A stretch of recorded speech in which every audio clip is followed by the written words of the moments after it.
what better way to start a channel than with a new computer build. So we decided to build the computer as one of the first videos we do because we're going to be using this build, this rig, to make all our videos, to record on it, at least for a while. So I wanted to lay all the parts out here and run them by you so you can see exactly what we're going to be building. We're going to start off with the tower. It's the Lian 011 Dynamic XL, which is a full tower. Pretty nice, looks pretty good. It's got a front-facing glass, so it's got a glass panel on the front and side, which means no front intake, but it's got 3 fans on the side here. We'll get to the whole build, we'll get to the specifics of the case later on in the full video. Kraken Z73.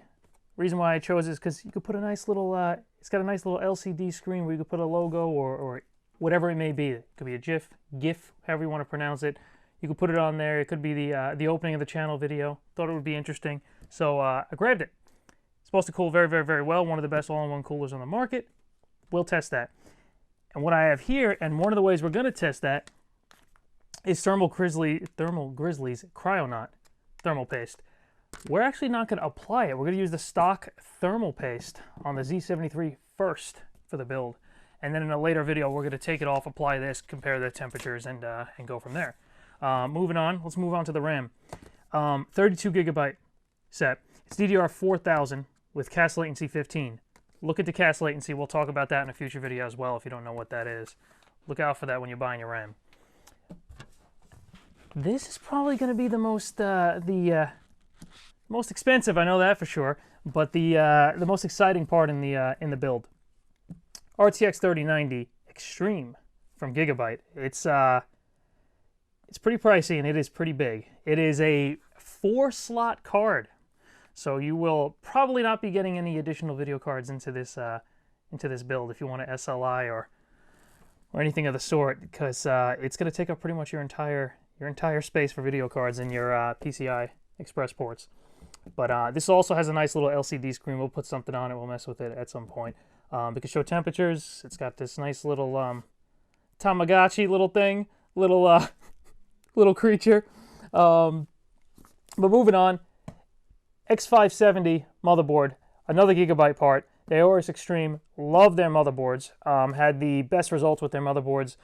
No dead boards, no issues with overclocking. So fingers crossed with this one. I believe in it. I believe it's going to be a good board. Haven't tried it though. And then the, of course, the very difficult to get Ryzen 9. What is this? 16 core, correct? Yeah, 16 core AMD Ryzen 9 5950X. So the highest end I can get, which if you're going with a high-end video card, you don't want to gimp out on your processor because you'll get a lot of bottlenecking. Moving on, EVGA 1200 watt power supply to support all of this very, very high power draw parts. And then, of course, the 3 boxes I knocked down, which are 2 terabyte M.2 drives, PCIe 4.0 drives, which is new to the market, as you know, with the X570 boards and the newer Ryzen processors. So you get a little bit of a speed boost out of that for going for read-write speeds go up with PCIe 4.0. And then, if you haven't seen it yet, the Lian SL120 fans, which are really interesting because you can daisy chain fans together, which, if you don't know what that means, it's these fans will clip together, they'll slide into each other, lock in, and the power will transfer from one fan to the rest. I think you can daisy chain up to 4 of them. We'll only be doing 3 because of the configuration in the case, but it'll be 3 at the top, 3 on the side, and then 3 at the bottom as well. Hopefully we can get those 3 in the bottom in there, and then 1 in the back for a total of 10 fans. That's why I got 3. There are 3 fans per kit, but they also sell single fans.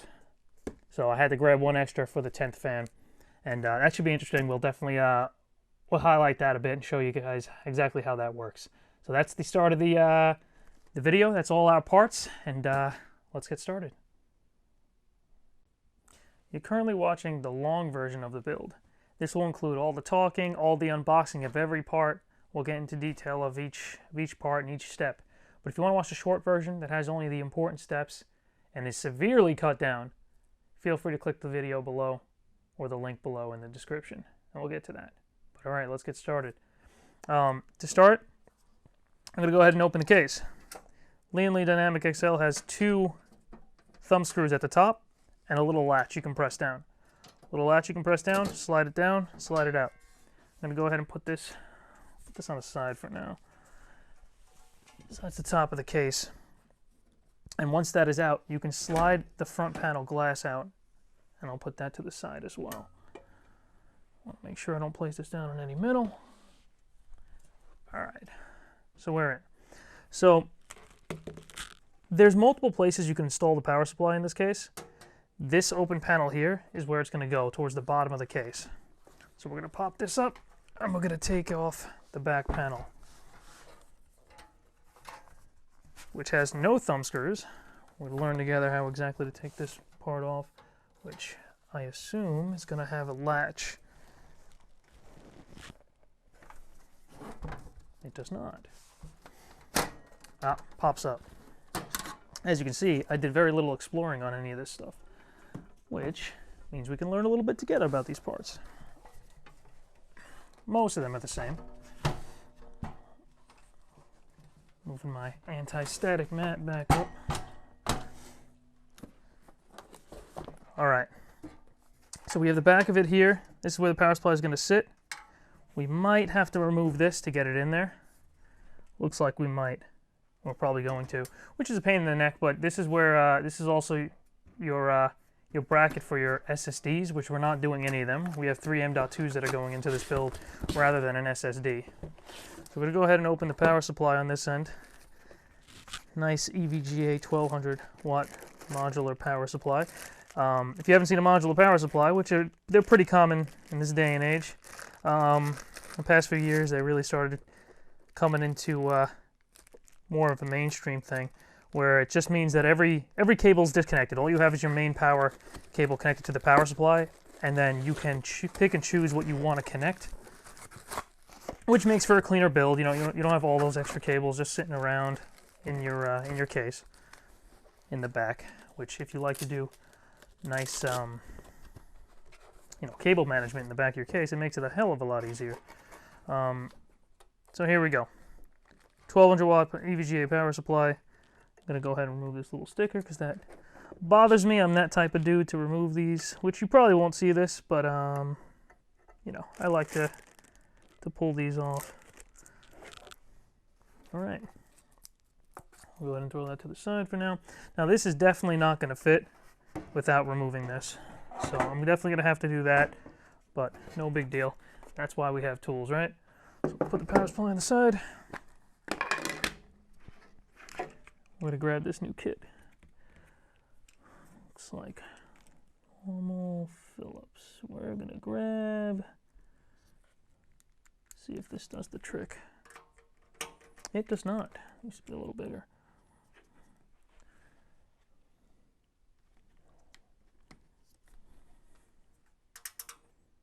That should do it. Definitely recommend getting yourself a nice kit like that if you like to do any of your builds on your own. They're definitely nice to have. Sometimes you do get parts that have some odd screws, to try to keep you from doing your own maintenance, like custom loops. Like if you ever want to remove the top of the water block or something to really clean in there. A lot of times they have some odd screws, so a kit like that is definitely a necessity for any PC enthusiast builder. All right, let's try to slide this out now. How exactly? I might need to take that. Yeah, I'm gonna need to take these out.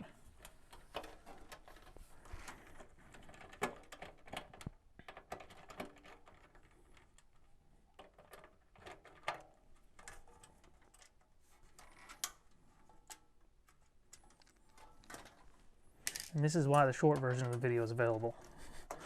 Because the nitty-gritty type stuff like this, that's not for everyone. Not everyone wants to see each screw come out. This will be ours. Okay. So it looks like this does have...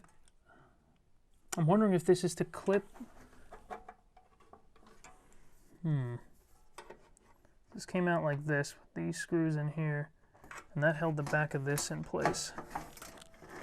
But this bottom one doesn't have it. I see it just has the slide latches there. Okay, so we should be able to just slide this out of place for now. I'll keep it like that because this is going to go right back after the power supply is in place. So I'm going to go ahead and grab my power supply.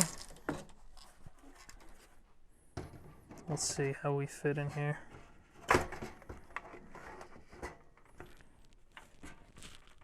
Alright. I have to go the other way.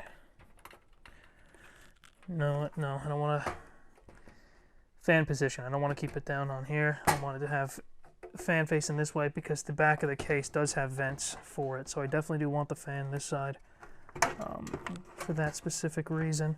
But it looks like it is laying on some stuff. Oh, I see. I got the SATA power cable here, which I assume is for the RGBs on the case. Just sitting here. In fact, I might want to think ahead and take this out for now. Yeah, looks like they did. Yeah, I gotta take this out, move this here. Because I can't tell you how many times I put stuff together and had to take things out because I didn't think I had, had to get a cable or wiring or run something that way that I could have done if I thought a little bit better though. There we go. So as you can see in the back of the case here, power supply is coming out. It sits nicely, and then we're going to go ahead and mount that, which we're going to need to find those screws. That is not in here. There we go. I'm going to go ahead and grab those, and we'll do the cables for the power supply as one of the last steps. We just want to mount the power supply for now, and then we're going to move on to the next step. We'll come back for the cables later. That's one of the nice things about having a fully modular power supply is you can do that. You can keep your cables out of your way, do what other steps you want to get done in the meantime, and then put the cables in later.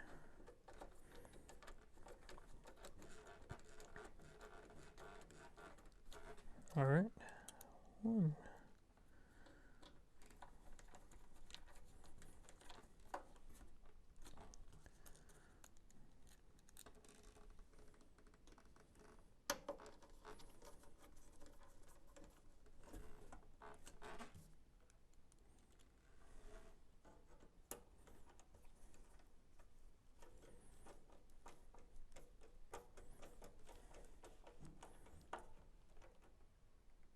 All right. Okay, with the power supply in, we're going to move on to the motherboard with the M.2s and the processor. We're going to go ahead and install that before we put the motherboard in because it just makes things easier. It's the way I prefer to do it. Before I do that, I know you guys are going to complain if I don't show you this.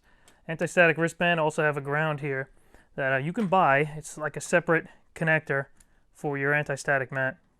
You can go ahead and connect that, and you can ground it using an outlet.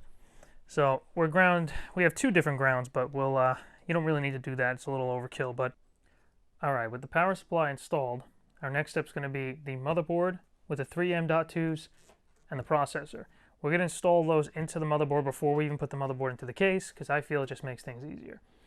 Before I move on to that next step, I know you guys are going to complain if I don't show you the anti-static wristband. Yes, it is attached, and I know people are a little anal about those. You don't necessarily need them, but better safe than sorry.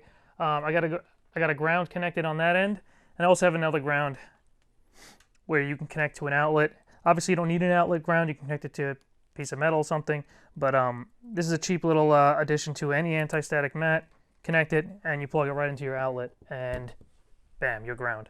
You are now grounded, and you are good to go before you touch any more of the more delicate parts. Yeah, so motherboard's definitely delicate, the processor, power supply and stuff not so much, but that's why I went ahead and moved on to that. I'm going to take this part out where you can mount your SSDs. This case has also got SSD mounts over here on this side, as well as hard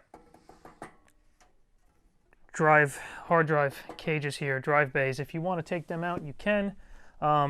You can put your power supply in this spot as well if you want, kind of move things around a little bit, but I'm going to go ahead and leave it. I don't have any plans to use it, but I'm going to leave it in there. Before I flip the case, I'm going to take the front glass off the case, and I'm going to move it so I don't break anything. So this is securely mounted. I'm going to go ahead and flip this over.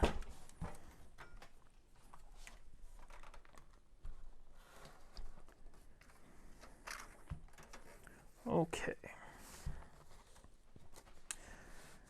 Now we're in a good position to actually work on our motherboard. As I said, the full version of this video is going to have the unboxing so you can see exactly what comes with everything. Definitely a nice boxing, nice motherboard. It's one of the higher end boards, so you usually get a nicer box, nicer accessories, and then you get in some of the cheaper motherboards. That's not to say the cheaper boards aren't going to do the job, do what you got to do. But if you're into overclocking and stuff, some of the higher end boards will net better results with higher VRAM or VRM, and all those good extra features, whether it's Bluetooth, built-in Wi-Fi, additional M.2 slots. You get all that, those extra goodies, that the higher end boards will include. Better cooling, passive cooling. Chipset's cooled passively. There's no fan on here, which less moving parts equals less things that can break, right? So looking in here at all the accessories that come with the motherboard, let's take a look at what we got. This is the Wi-Fi adapter, antenna, not adapter, antenna, Wi-Fi antenna. Looks like there's 2 of them in here. I don't plan to use them. Pen drive, they're calling this. Not really sure what the heck is on here, but could be some software included in there. We got ties. Very, very tiny screws. I assume these are for the M.2s. I'm guessing they're not in there when we take the heat sink off. SATA cables. It works. Aorus badge. Little metallic stickers. I always like those. Not that I ever really use them. I just like kind of having them. So let's go ahead and throw these accessories back in the box because we have no real plan to use any of them. But one real quick opening of this, the Aorus RGB fan commander. So it's going to be a fan hub, but we're going to be using the Lian Lee fans hub that comes with those fans. Hopefully I can get this open sometime today. There we go. Simple fan hub. That's kind of cool. It's got the like thermometers. You can connect these and kind of put them where you want and get the temps from it. So that's definitely a cool, nice little addition to that. It looks like there's some other stuff underneath here though. I want to take a look at.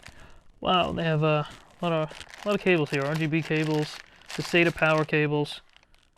Lots of additional accessories. So it's definitely a nice touch, a nice little thing to include with the motherboard. But it's something you pay for, and it's not something I'm really going to use.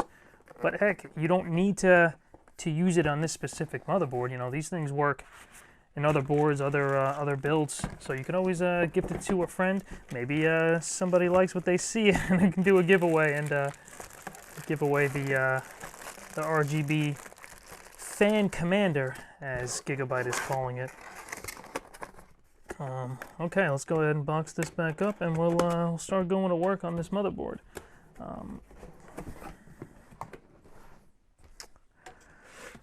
Let's see, how exactly do they want us to take this out? Does the foam come up?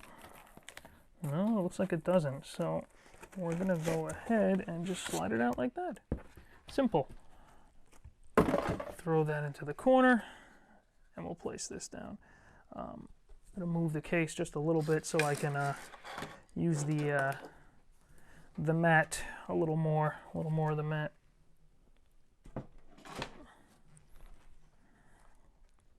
Okay, there we go. Better. No sense in having the mat if we're not using it, right? Okay, so next step is going to be to find our M.2 slots, right? So we should, I'm gonna guess 1, 2, 3. That's probably what it's gonna be. Let's start with the top one first. Gonna need to change different bit. Smaller screws, and that is why it's a nice touch to have a set, you know, rather than just one screwdriver. Sometimes you get away with it. Sometimes you get away with a single screwdriver, and it just happens to fit every screw you need. But most of the time, I would say it does not. I'll put these screws here because they're going to go right back anyway. Otherwise, I'd be putting them in my little screw container I have. Let's take a look. Yep, that's where our first M.2 is going to go. And it looks like we do have thermal pads that do have a protective plastic cover. Yep, got to be careful with that though. I see the thermal pads are lifting, so we're going to want to take that off before we put that back down. Which I would have liked to see some sort of a label saying, hey, you know, remove this before use. You see that sometimes with, you might see it on the all-in-one cooler when we do that later. They might say, hey, you know, make sure to remove this plastic cover. And I personally would like to see that. But just make sure you, if you do see that on any of your boards, you do remove that. Unlock the speed. So here's our 2 terabyte PCIe 4.0 M.2. So when installing these, it's just like RAM. You just got to make sure you're installing it the right way. You're only going to see this plastic notch on one end. It's actually quite much easier than it is RAM. RAM, the separator is almost in the middle, so it's a little hard to see. This is definitely more towards one side. So M.2s are pretty simple to install. You're going to go ahead and just slide it in like this, and that is actually installed. That will function like that. You shouldn't keep it like that, but that will function. So if we press down like this, you will be able to put a screw in here, which I actually am going to need the M.2 screws that they did include. And that was the 3 little screws that I should have taken out before, which is 1, 2, 3. I'm going to go ahead and put those there because we do need them. You want to hold the M.2 down like that before you put the heatsink back on. Now, some M.2s come with heat sinks. This one actually did. These M.2s did, but I have no plans to use them because the board has a big heat sinks that run across it, as we can see, and I'm going to use these instead of the third-party ones. There's nothing wrong with them. There's nothing wrong with the third-party ones. It's just this is nicer. It sits flatter with the motherboard. It's not going to sit up as high as the other third-party ones would. So nothing wrong with them. In fact, you might get slightly better thermal performance out of some of them, some of the aftermarket ones. But again, they're big, you know. You assume a bigger heatsink would perform better. But this board is supposed to perform pretty well with their heatsinks. So I'm going to try to put this in here. Hopefully we get... Is it going in? No. No, these are too small. So we're not going to use those. I'm actually wondering if... So that's going there. It's going there. I'm going to need another screw here to make this work. Or leave it and put the heatsink on it. Just want to see how exactly that is this going on the right way.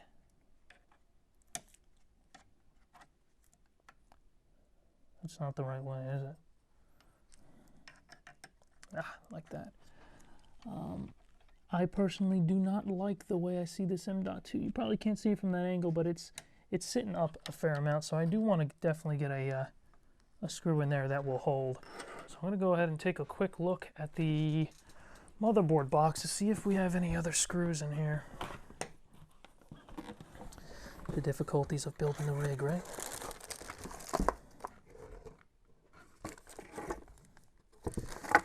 Some sort of standoffs in here. Not going to use those because the heatsink might not sit down properly. on the, oh, I don't see any. So we're gonna have to get screws for that, as well as screws for the motherboard, which that I should have, but we'll take a look. All right, so we're back because we found the screws and the standoffs. So they gave us some standoffs here, and the reason for these is when you screw down the M.2 all the way down, it doesn't make contact with the bottom of the heatsink. I already removed the plastic here, but it doesn't make contact. So we have standoffs here, and of course this is a bit of an adapter because now these smaller screws will actually fit. So that's what those are designed to do. So I'm going to go ahead and hand tighten this a little bit and grab me a different bit that should be able to fit here. I want to go a little bit bigger, and it'll tighten the standoff just a little bit. Don't go too crazy hard with these because the PCB, which is what the motherboard's made of, they're still a little delicate. They're not crazy strong. I've never cracked one, but I've seen it happen. So careful with that. Okay. So this should now fit. Haven't tried it, but there we go. Okay. And again, those don't need to be too tight either. So we're going to go ahead and place this down, and let's see if we make contact. We do. We got contact. So now we're going to want to, this should be a little sticky. Yeah, I can barely lift it up now. It's actually quite sticky, which is good. That's what we want. That means it's making full contact, which will help cool down the M.2. They don't get too hot, but you want cooling. You definitely want some sort of cooling. Either the motherboard has something like this, or you have an M.2 heatsink that comes with it, or you can buy it separately. So now we go and put this thermal armor, which is what Gigabyte is calling it, back on to cover the M.2. Plus, it looks pretty nice. I like the way this looks. All right, next one.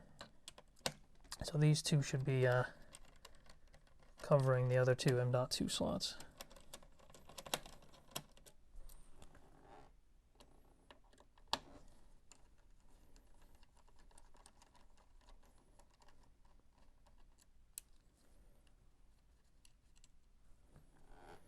Again, if you don't want to watch the entire, oh, I'm going to need to take all of this. If you don't want to watch the entire process, there is a shorter build video that has the important parts of these steps rather than this entire process. But heck, maybe you have this on as some background noise or you enjoy watching the entire process. Either or, we're glad that you're here with us because I have been itching to get this build done because Cyberpunk is coming. By the time you watch this, though, Cyberpunk will already be released, and hopefully we're all enjoying it.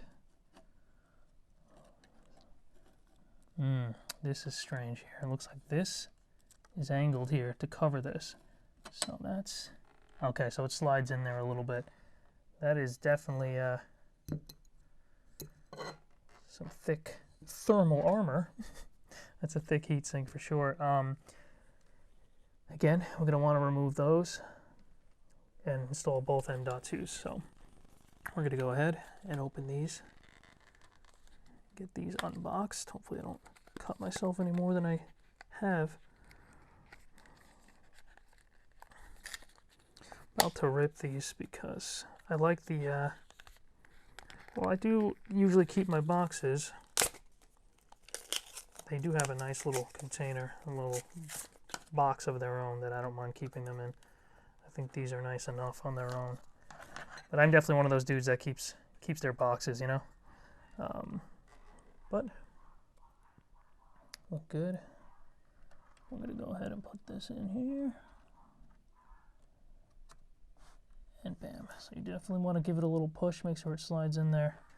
And we're going to go ahead and do the same for the second one. I know this is definitely triggering someone. The whole ripping of the box. It definitely would bother me too. If it didn't come with this nice little like copper nice looking case, I would absolutely not be ripping this. But I don't mind keeping this just in case I have to take these out one day, which I doubt. But I do hand-me-downs, you know, and I like providing the boxes for them. It's a nice way to gift something. All right, so we got both our M.2s there. We're going to put both standoffs in place, which I could have done before putting the M.2 there, which might have made this a little bit easier, but you know, that's me, right? I'd rather do things the difficult way.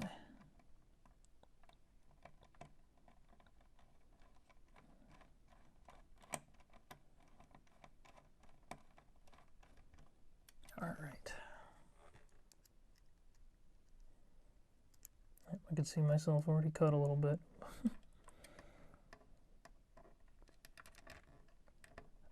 What are you gonna do? That's the nature of the business.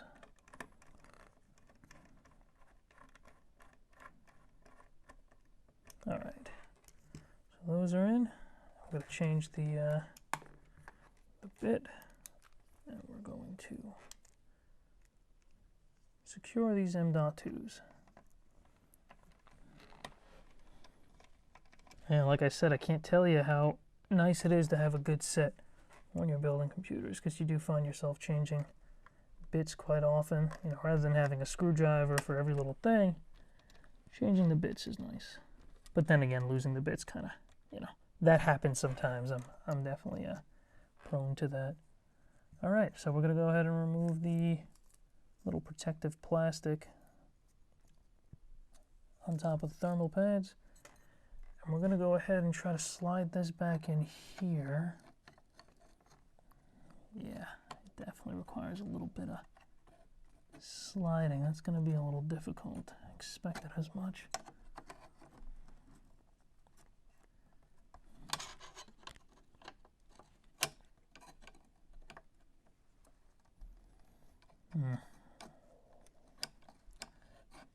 There we go. Looks like it's starting to kind of wiggle in there a little bit. Watch, I'm going to press down on here. It's going to pop this thing right off.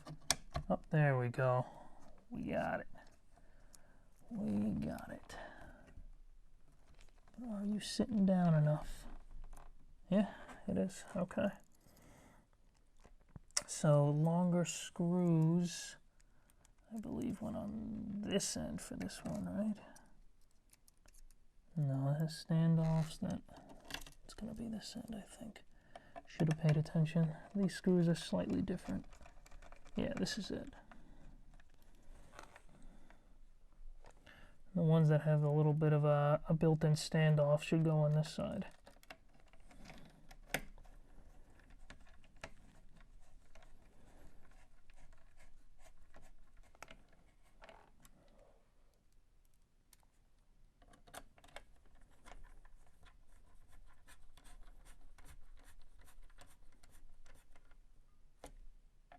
Doesn't need to be too incredibly tight.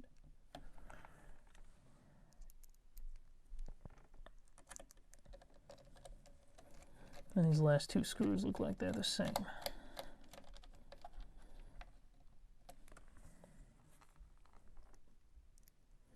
All right, we're good. M.2's in place. Now, the next step is going to be our processor while we're here. I'm going to save the RAM for one of the later parts, probably the last part, because it kind of gets in the way when you're installing the cooler and stuff, so we'll do that last. Okay, so we're going to remove this because it's kind of starting to bother me. I'd like to see... Beautiful. Although you keep this on until the end, and hopefully you don't scratch it during the process. If you keep it on, you're less likely to do so. Okay, so M.2s are definitely installed, and we're moving on to the 5950X, which is a beautiful processor. So it's boxed definitely a little cheaply. Not that I really care, but it's definitely a little on the cheap side. It's just a big empty box with some filling, I suppose, to keep the processor up against the side wall of the case so you can see it. Because these boxes they're generic for the 5000 series. All it has on here is the 5000 series, nothing about the specific processor model until they put the label, the 5950X. So they're all the same. So when you're looking into this box, you want to make sure you're seeing the processor that you're buying. So 5950X is written on there. And it comes with a nice sticker. At least they got that. It does look good. Nice little shine, little holographic to it in a way. All right, all right. I won't use it, but it's nice to have. All right, so 5950X. We're going to go ahead and grab this bad boy. One thing you want to be careful of is the pins down here. AMD processors have pins on the CPU, on the processor itself, but Intel has the pins on the motherboard. So that's one of the differences. So what we're going to do is we're going to press on here. We'll press on this metal bar and kind of peel it out a little bit and lift it. That'll slightly move this plastic a little bit. And we're going to look at this processor, and you're going to see a little symbol here that points to a corner. That kind of indicates a corner that should have that symbol. That should have this corner looks like the one here. So where you go like this and we place this, we should see this match up and the processor should insert no problem. You see that side right there? You see my cut finger? Right there is that triangle, and you can actually see that triangle right here. It might be a little hard to see, but you see that and you can match it up. Again, be careful with the pins. You do not want to bend these. So there we go. We're in now. And if we go like this, it's going to slide the CPU just a hair. You won't even see it. And it locks in like that. And that's it. Your CPU is installed. Now, I'm not going to install the cooler anytime soon, but you can put your thermal paste on if you want right before you do your cooler. I recommend doing that when you're ready to do the cooler. Otherwise, you're going to smudge it, you're going to touch it, cables are going to scrub it, and it's going to get everywhere. We'll get to that point. Again, we're going to use the stock thermal paste on the cooler to start, and a later video we'll install or replace the thermal paste and put aftermarket, and we'll do a little test to make a little graph and see the difference between the temps. See if stock thermal paste lives up to the aftermarket. All right, so motherboard, we've installed the M.2s, we installed the processor. We're going to move on now to the fans. I moved the motherboard away, grabbed 7 fans, 3, 6, 7. That's a single fan. The reason why I did 7 is because the remaining 3 is going to be left for the NZXT all-in-one cooler. And we're not going to do that part yet. So we're going to start with this. Now, one of the things I want to do with this is install the 3 fans here. Like I said earlier, this has a front glass panel here that we removed. So you can't put fans in the front like your standard cases, but you put them on the side intake. So before I even start messing with that, I'm going to pop off these brackets here for your SSDs, because we're not going to use them anyway. So we should, might be a little more difficult than I want it to be, but oh no, that's pretty simple. So it's got these little squeeze kind of clamps here. Squeeze them to the side, and they kind of just pop out. It's actually surprisingly easy. So with these popped out, I should be able to install fans without much of a problem. This one's got a lot of cables in the way, which I'm sure I'm going to end up having to take, unravel here to install the fans anyway.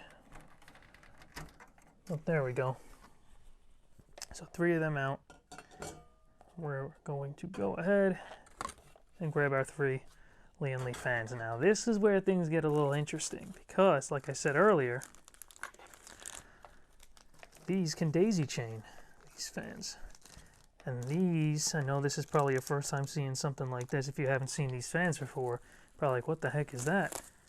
Well, that's your connector, your power connector and your fan connector that it will deliver power to one fan and then to any additional fans you have daisy chained.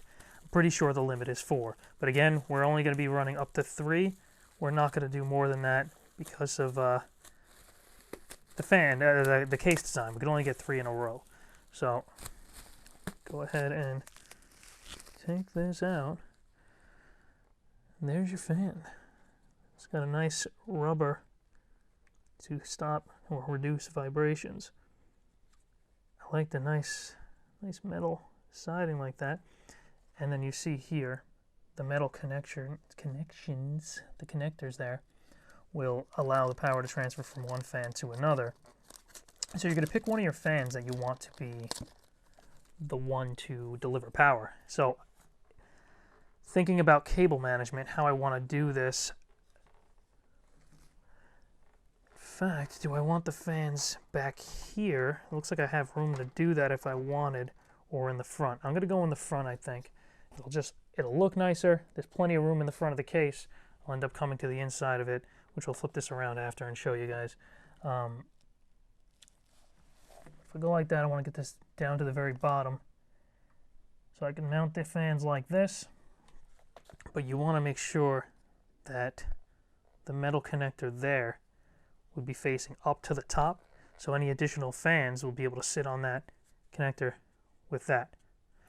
So you actually, unlike most fans, you want to mount these fans, clip these fans together first before you, it's kind of like a radiator, you know, one big, I'll show you, rather than size it out with my hand. One big fan block, so to say, will be the end result. You'll install it like that, and you're good to go. So again, I do have to decide which one's going to be delivering the power. I don't know if it's going to be the bottom one or the top one, which will look a little nicer when it comes to cable management. I'm not sure. It's nice of them to include the 3 cables, whichever they're called, because you know, you could install these in 3 different spots and you don't have the ability to daisy chain these because you have one as a rear exhaust, one on the side, and then maybe one on the bottom, for instance. Depends on your setup, but they do include the cables if you want to, you know, set them up as normal fans. And there's also a hub in here, which I'm going to get to after. But I'm going to show you first how these couple together. So you'd want to look for this spot right here. So that's going to connect to the other fans, more flat ones. So these pop up a little bit, and they're going to clip in. It should be pretty simple. I'm going to do it like that, and then slide them in. And remove the piece of plastic. And the other piece of plastic. So they slide in, they're coupled together, that's it. So they're pretty secure. I mean, I don't want to bend them too much, but they're actually quite secure. I got to be honest, they're taking a bit of a wiggle. So they are definitely designed well. And this one I want to install the opposite way, push it like that. And that's it. We're all 3 of them are coupled together. Now I got to pick. So it would have to be this one, but you know, I could obviously flip the fan and have it either be the bottom one that's delivering the power, because that's the one with the flat one left. This one can't make connection with this. So you'd have to put it on the bottom, on the one with the flat side, and connect it like that. Actually, I am wrong. It is the other one. It's the other way around. It's the flat on this end needs to meet this side. So there we go. Let's do that. Learning together. So I'm wondering if it's got to be like this, because it kind of looks like it, but it looks like it's a little far from the connector, so it can't be.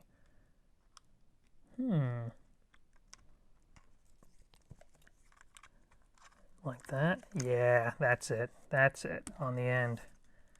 So there we go. Look at me all cut up. So we're in. That should be it.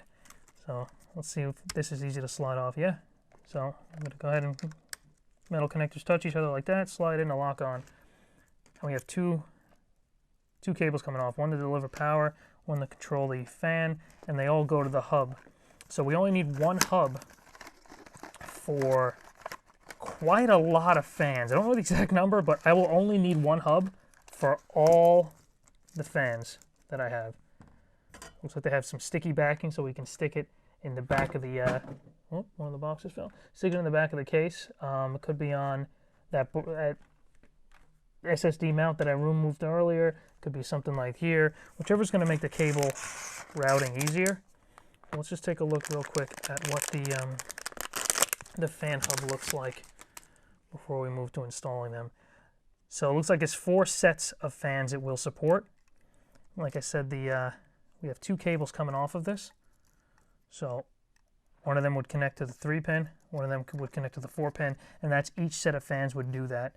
So you can have 4 sets, and again, I believe they daisy chain up to 4, so that should be 12 fans on one fan controller, which is pretty nice. And then I assume we are going to have, yep, here we go, power for this as well for the controller. We would connect that to one of the sides over here, the 4-pin right there, and it would connect with your SATA power cable. RGB lighting as well, because these are RGB fans, so you want to have a way to control that, and you'd be able to connect that here and go straight to your motherboard to control your RGB. Okay, so let's move on to installing this. Okay, so we decided how we want to do this. So went ahead and we have the fans connected, obviously, and we're going to go here because this is going to be intake. I'm going to route the cables through this side here. Unfortunately, in my opinion, the ugly side of the fan has to show here because this is a prettier looking side, but I really don't want to make this an exhaust on this side. So this is going to be an intake here. So we're going to go like that, and we're going to position these pretty much perfectly like that. And we're going to grab the screws that were included with these fans. And that's not going to work. I'll have to mount it from this end. That's fine, that works. Fans still get mounted, and the screws won't really show on that end, so probably a better way to mount these. So we're going to go like that. Looks like they fit on the case, which is good. The screws aren't a problem.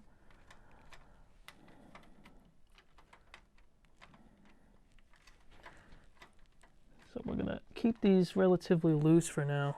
I'm going to put a screw in each of the 4 corners of this. And then we can put in the additional ones when we decide exactly how we want to position this, the exact spot. Because we will definitely lose some airflow if we have the fans overlap with some stuff. Like if it's pushed all the way to the top like that, it'll overlap with the metal bracket here, which I'm going to keep in place. I'm not going to remove that. So we definitely want to keep that in mind. I might actually have to change to a bigger screwdriver, bigger head, because these things are actually starting to fight back a little bit. Because you're screwing it into rubber, you know, and it's kind of fights you a little bit. But you do want to make sure your fans are actually mounted quite well to reduce vibrations, which will generate noise, which is why they have rubber standoffs on a lot of higher quality fans. Pretty much all fans nowadays have that in the past few years. One thing about fans, by the way, you want to make sure you look into is static pressure. There are high static pressure fans, which means that the airflow will be a little more centralized in the fan, and it'll have more force to push through smaller holes, smaller gaps, like radiator fins or any case that might not have the biggest holes for your airflow. So high static pressure fans will work better in those situations versus high airflow. These are supposed to be pretty much the best of both worlds. They're supposed to be pretty good in all aspects, but we'll see. We'll see how they do.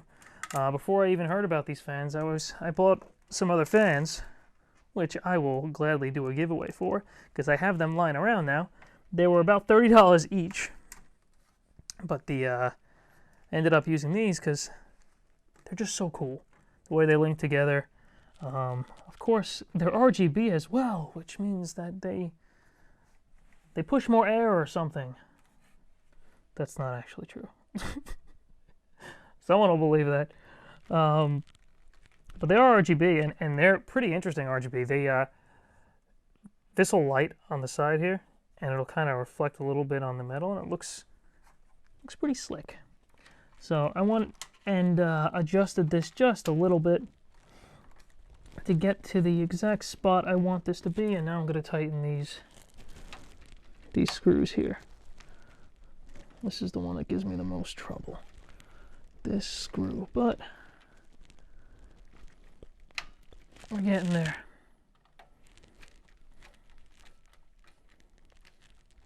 All right, so 4 screws are in, but I definitely gonna mount, well, 4 more screws at least. I could put them all, I guess, but they're all linked together like I showed before, so they will hold. But heck, more screws equals less vibration, so might as well put them all in.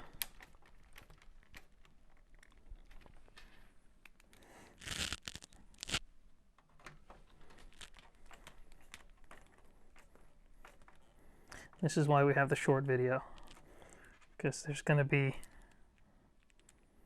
people that don't want to watch the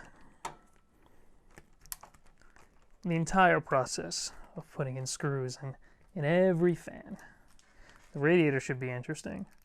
I've had some good battles with radiators. They are not always easy. Plus, you need longer screws to go through the fans and catch the top of the case, through the fans, through the radiator to the top. So that should be interesting. We're going to top mount the radiator for this one and use that as an exhausting out the top, and then another exhaust fan out the back of the case. It should make for some pretty good airflow. And then 3 fans at the bottom. You always want to make sure you have positive pressure in your case, which means more air coming in than going out.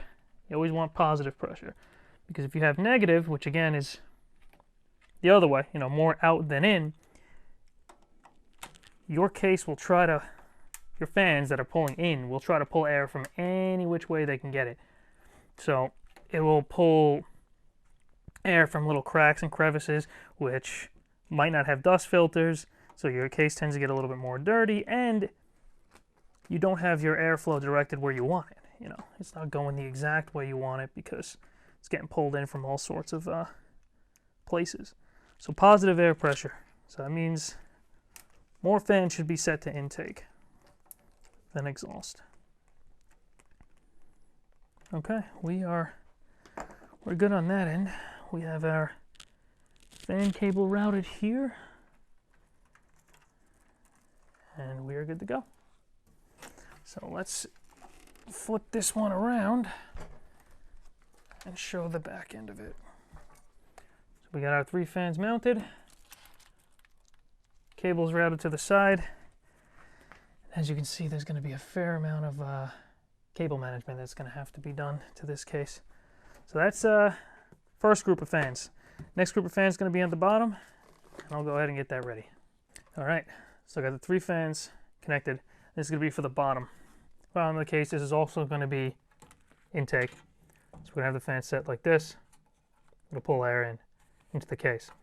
So on the bottom of the case, we do have a dust filter, and I'm stuck. I'm going to have a dust filter that I'm going to pull that out first. Set this off to the side because we're going to put that back pretty quickly. And now to mount these fans to the bottom, this bracket can be removed to make the installation a lot easier. So we're going to go ahead and take these screws out, these 2. And once these 2 are out, if we pull these 2 latches, that should easily pop up. Yay! Now, we don't want to mount these. If I mount it to this, I could put that back and we're good to go. So that's exactly what we're going to do. We're going to make this an easier process by mounting these make sure my case isn't on anything, which it is. We're going to mount these fans right to here and then put that back. Yay, simplicity. I just got to make sure that I don't mess this up, and I'm actually going to want to put this on the other side. Aha, thinking ahead. This way. So we're going to want to do that. That's a bit of an issue. So we can't install it this way, but we want to install it like this. But if we do that, our cables will be coming from this end. So I'm wondering if I can do this the other way. So I don't want the cables in the front, because you'll see it through the glass, you know, it'll be right in the front over here, and you'd see it pretty easily through the glass. I can't mount it on this side because it doesn't connect. So it's got to be on this side here. I might have to do it like that. I have to install it like that and then just run the cables like this and try to make it look the best as possible going like that. Either that or the cables have to be in the front. Those are our two options. I think I'm just going to go this way. You know what? These are so low. I'm going to do it in the front. We're going to put it in the front. Let's do it. They're so low to the bottom, you're probably not even going to see it. So let's do that. And the reason why taking these off really helps is because you've got to mount the screws on this side. So we actually have to go this way, which honestly I can just plant this down like this and make my life a whole lot easier. All right. One.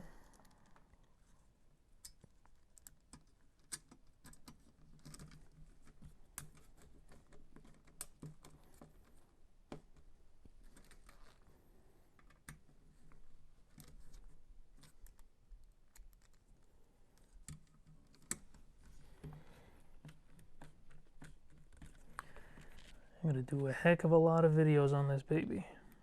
Doing a lot of early access games. There's quite a few that I'm looking forward to playing. Hopefully, some of you guys join me. That should be fun.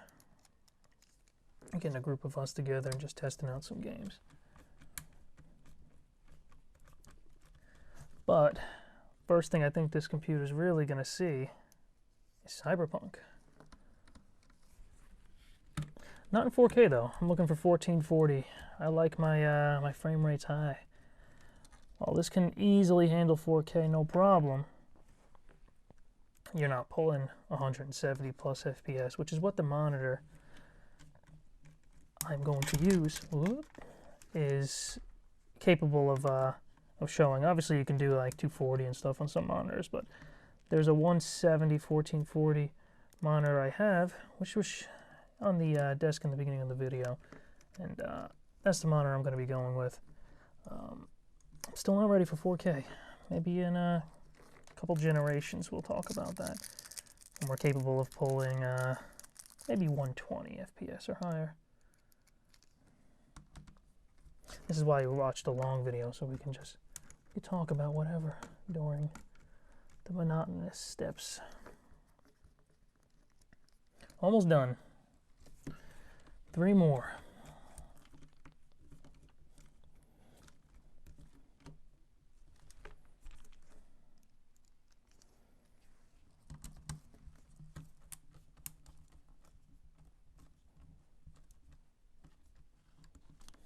All right, last one.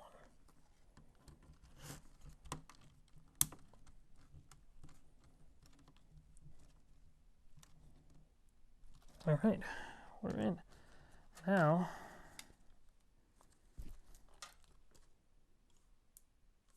this way. Let's say, uh-oh, put it the other way. So we're going to want to put that in like that, and then drop it down. These latches should be able to just latch in there like that, and then the 2 screws to hold it in, which I definitely appreciate because I don't want those latches popping out for any reason. And then you have your fans, you know, they're not level with the bottom, which would be a bad thing. This is actually not lined up 100%, making it a little difficult to get these bottom screws back in, but I think we're gonna make it. There we go. This one's in. What about this last one? All right, we're in. Cool. So we're gonna go and pull this back a little bit and route these cables this way.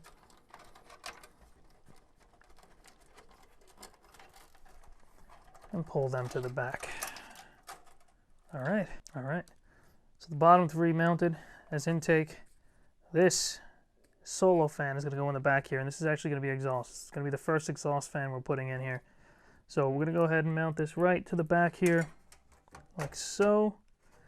And we're gonna route these cables to the top here because that's really our only place to route them is through the top right here. And there's one cable, and there's the second. So I have these 2 pulled back like that, and we're gonna mount this just like so. We'll have to slide it down a bit. There we go, like that. Should be pretty good. And then screws. Screws are going to come from the outside of the case. Let's lift this up just a little bit.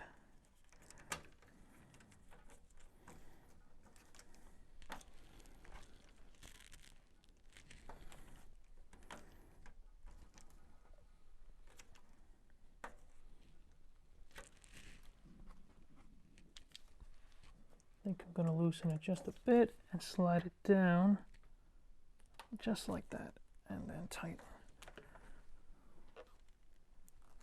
Looks pretty good, I think.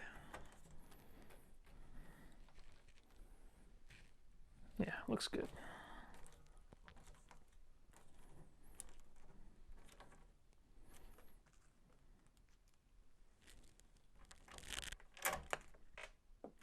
Drop the screw, which I will get later.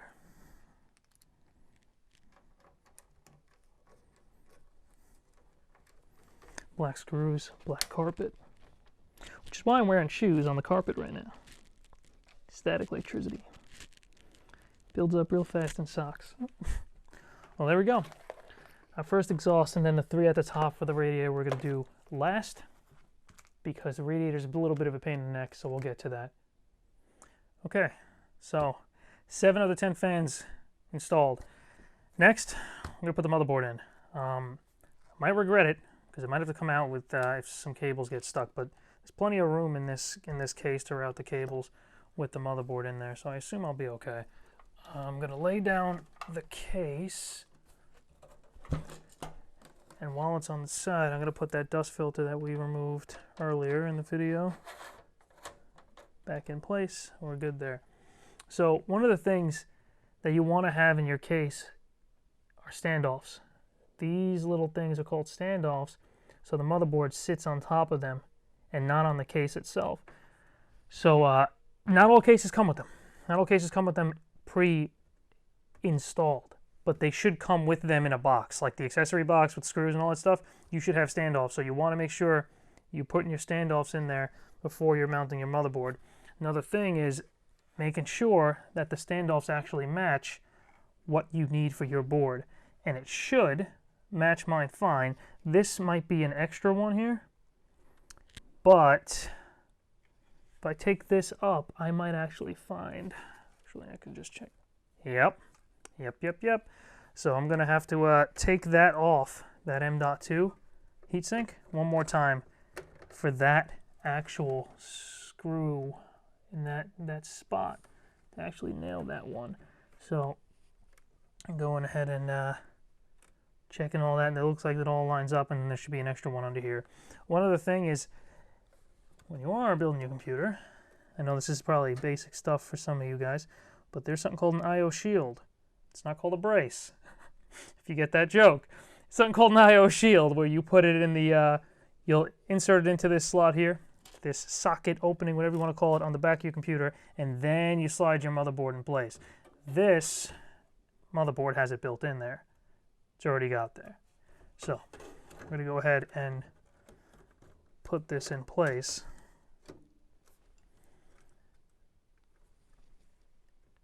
It looks good. Yeah, okay. So we are going to open the box that came with the case, and that should have all of our screws. So we have a ton of screws in here. GPU support bracket, and we might find ourselves using this, but I do have another one, that something I bought aftermarket, like a third party, that I might use that instead, but we'll see. And the reason why I have that is this video card is massive. You will see what I'm talking about when I actually pull that out as a last step. So looking at all the screws they included here, these are the screws we're looking for. They should be a little rounded at the top. Not this one.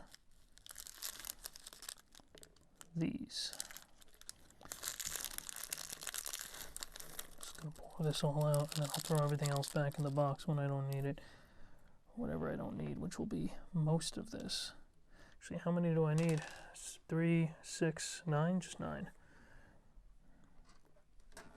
2, 3.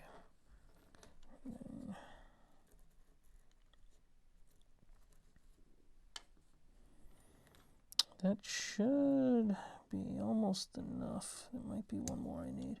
1, 2, 3, 4, 5, 6, 7, 8. Yep, one more. It should be in here somewhere.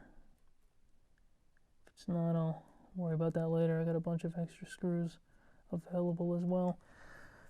Or I can use one of these other ones. It's not a big deal. Keep this one as the extra one. Well, let's get started with this.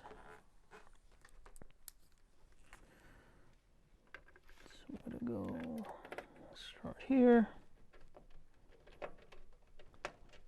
Like I said earlier, you don't have to go super tight. Don't go crazy tight and snap the PCB on the motherboard. That would be pretty bad. You don't have to go from corner to corner like you do a processor. It's just a habit of mine, just so it doesn't slide or anything. Hit up the corners and then hit up everything else.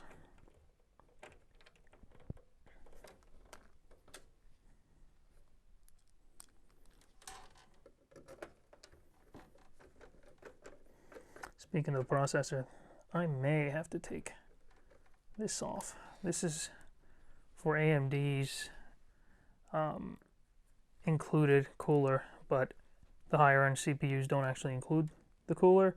Not that you'd want to use it anyway. It's not that it's bad, it's just, you know, it's not going to suit the higher end 16 core processors and such, you know. It's just not going to do it. It doesn't have enough cooling potential. So this might have to come off to install the all-in-one cooler. I'm not 100% sure on that yet, and I'll check that out.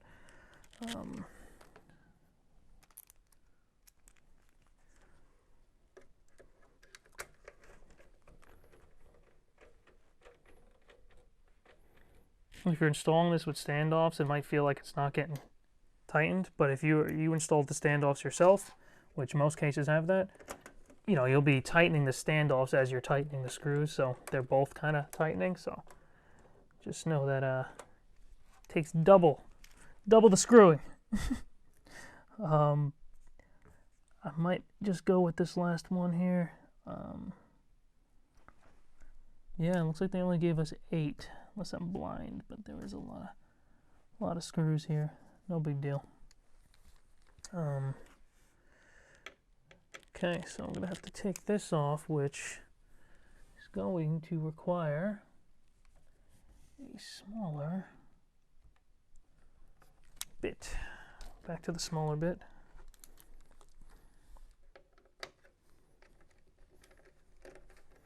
Again, get a screwdriver set. Get a nice set.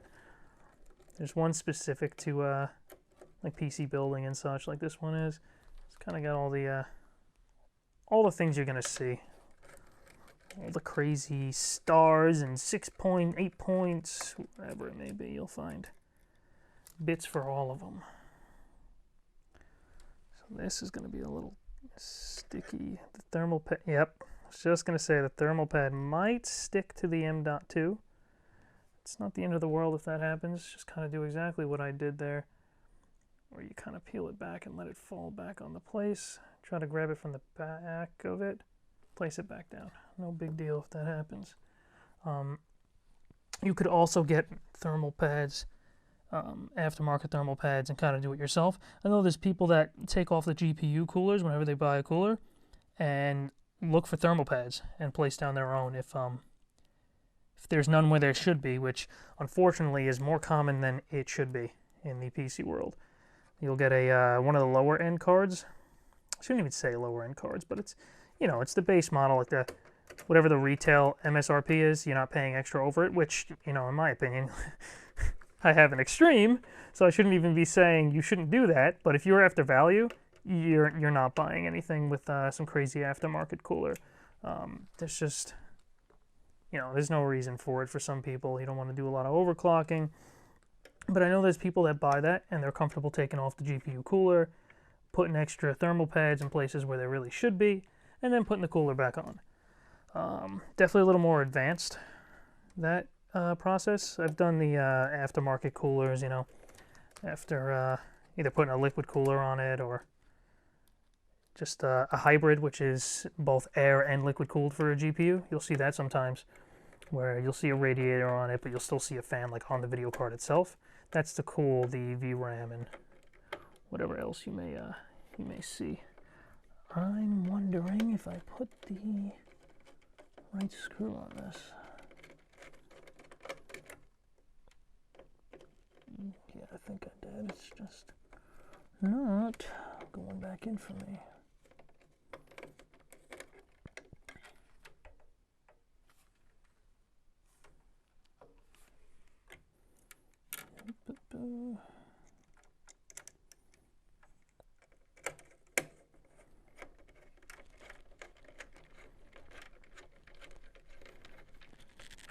There we go. Now we're good.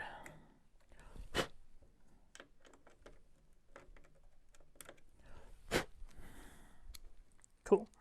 So we are in, motherboard mounted, and we're going to move on to the next step, which is going to be the radiator. Wish me luck. So we decided not to go with the radiator next because we might run into a bit of a space issue at the top of the case when we install the radiator. We might not be able to pass through some of the power cables we need, so we said, heck, let's go with the cables first. So, starting off, motherboard power cable here. This is, it's needed for every build, but this motherboard did an awesome job. They actually installed this on the side, so well done, Gigabyte. They kind of did it on an angle here. So when you plug this in, you can go straight into here and not have to go, you know, up, then down. It's a tighter turn, but it makes your cables look a little cleaner. So I might run into a little bit of an issue here trying to do this and then trying to do that sharp turn right after, but it should make the cables look pretty darn good because the less length the cables have to travel in here, the better they're going to look. Well, the less of them you see, right? The less cables you see, the better the overall build looks. But yeah, this is these are some thick cables, so it definitely makes that turn a little more difficult to make. But there we go. That's not too bad. You kind of pull that back in there. That's not bad at all. So we know we need the motherboard cable, and let's take a look here. We have two 8-pins at the top here that we're definitely going to need as well. Those are our CPU cables here.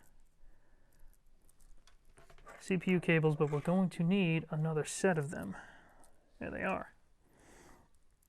Now here's the question. Which end does the power supply want? And it shouldn't be universal. It should have to go one end. So if we take a look, it's going to definitely be difficult to see.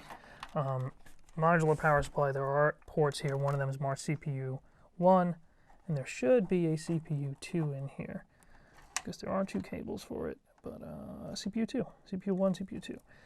It's probably going to be the full 8-pin cable, which looks like that's exactly what it is. Yeah, the full 8-pin cable is going to go back there, and we're going to do that for both of them. But we're going to start on the motherboard end.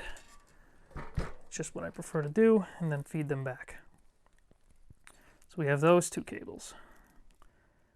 Then I know we need 3 8-pin cables for the video card, believe it or not, which is pretty insane. So these cables here always become a pain in the neck when you have a lot of stuff installed, like the radiator. This is where I pictured an issue happening. So we switched it up and said, forget it. Let's go with the let's install the power cables first, so we have a little bit more room to work. Because these are definitely a pain in the neck. So they gotta press them together, and they gotta go in at the same time together. Otherwise, they're not going to. You can kind of do this, there we go. One goes in just a little bit, then the second one goes in. You can do that. I can either route up here or in through the rubber. I'm probably gonna go through the rubber because the radiator might sit pretty close to it. So through the rubber grommets here, actually it's being blocked. So I gotta come out here a lot, which means the cable's got to run a little bit further into the case. A little bit more of it shows. I could go through the top. I'm going to go through the rubber grommets for now, but I might come back to this depending on what the radiator looks like. See if it gives us some room. If it does give us some room, I'll come back to that, and I might actually route it through the top there. That would be a tight fit, though. Yeah, I'm going to stick with the rubber grommet for now.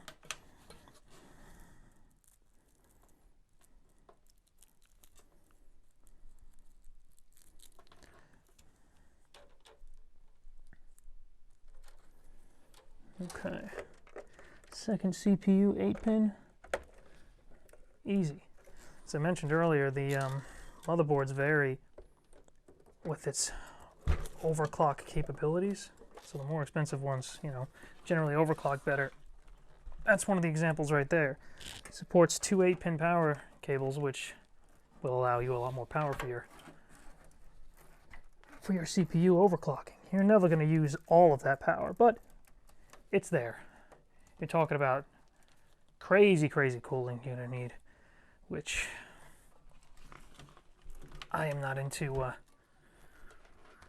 doing the liquid nitrogen approach, which is nice to watch, but you know, from a realistic standpoint, like having to refill that, it's just for setting world records pretty much. But it's interesting. Like I said, interesting to watch, but it's pretty much all it is. So 8-pin cable for the video card. We are going to need 3 8-pins. 3 8-pins. Which is pretty crazy for a single video card.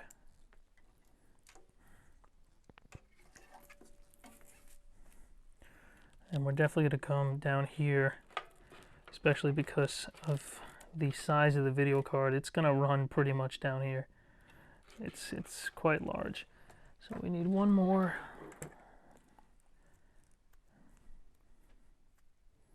Thankfully, I don't need much SATA power cables because I'm not using SSDs. I will still need it for the RGB hubs and such, the fan hub, but and the cooler is going to use one as well. But so that's the SATA power cable. Now I'd have to think about this one. SATA power cable, I could come in through the top with the it's going to be a pump. The pump for the liquid cooler is probably going to run off here. I don't know if I want to go across the RAM or up and over. I'll have to think about how I want to do this, but it's definitely going to require SATA power. I think it's SATA power, and then again, I'm going to need one of these for the back, for the fan hub in the back. Okay, we're going to go ahead and get that started. Let's pull these cables to the back for now. Cable management, the worst part of any build. Not fun.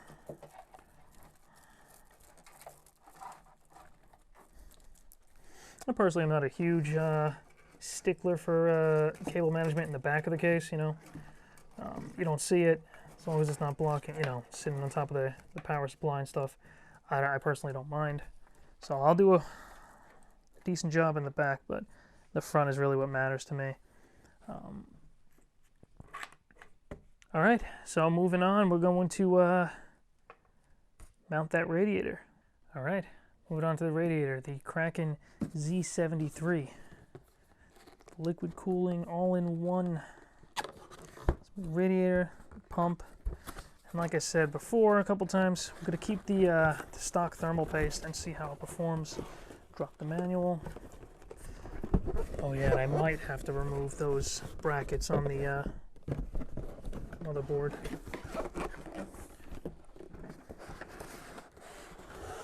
The mounting points for the standard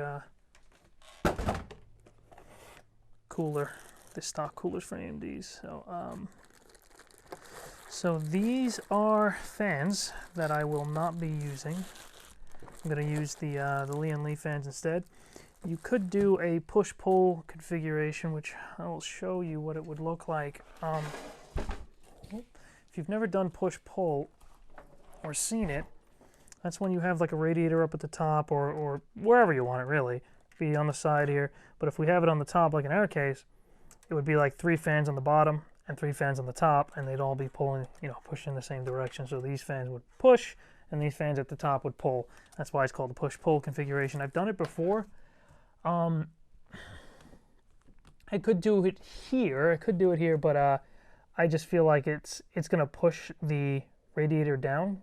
You know, it's going to be pretty big, and since we have a full glass panel on the side, it's going to look pretty ugly. So I want to make sure that this build looks pretty nice and performs well. We'll see how the performance is.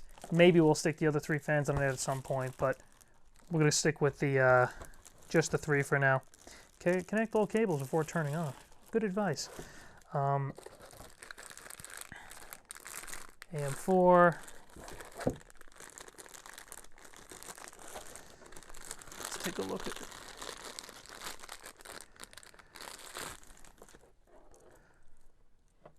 Cables, looks like we got one that goes to USB header, which might be a little bit of an issue because we have a fair amount of things going to USB header.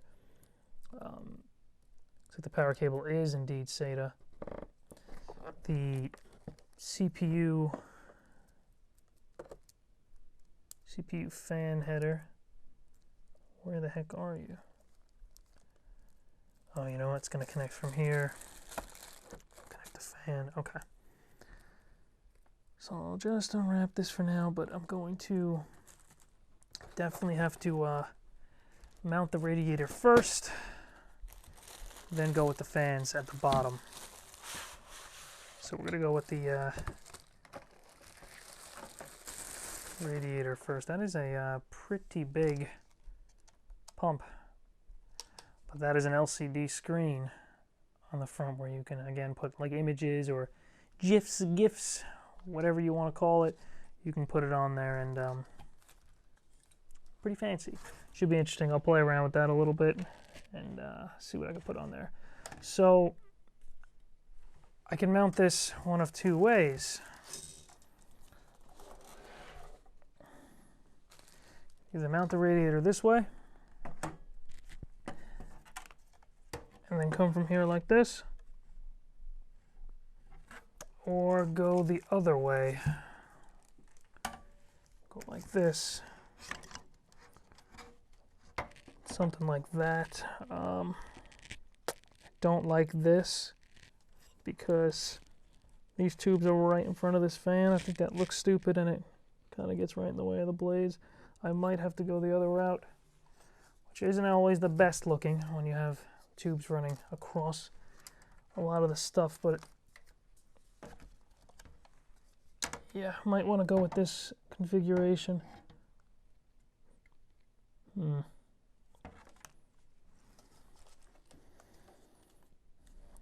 Yeah, might go that way.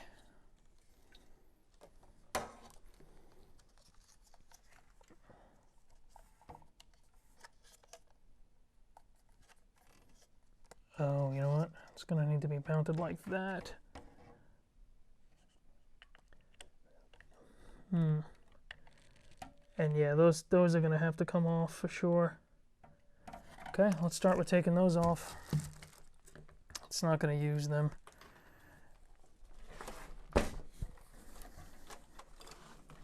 Uh-oh, case is starting to get heavy. So we put more and more things in it. This might have to... Oh no, it works. There we go. So these are going to come off.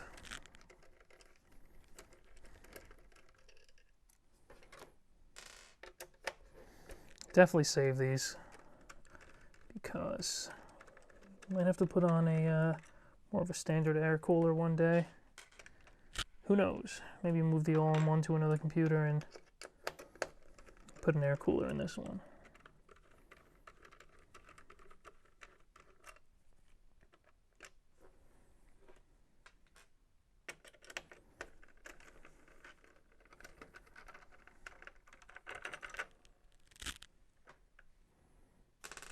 There we go.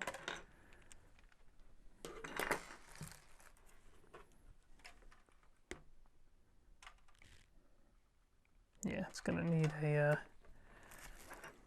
some of the well, all of the all-in-ones should come with adapters of some sort that allow you to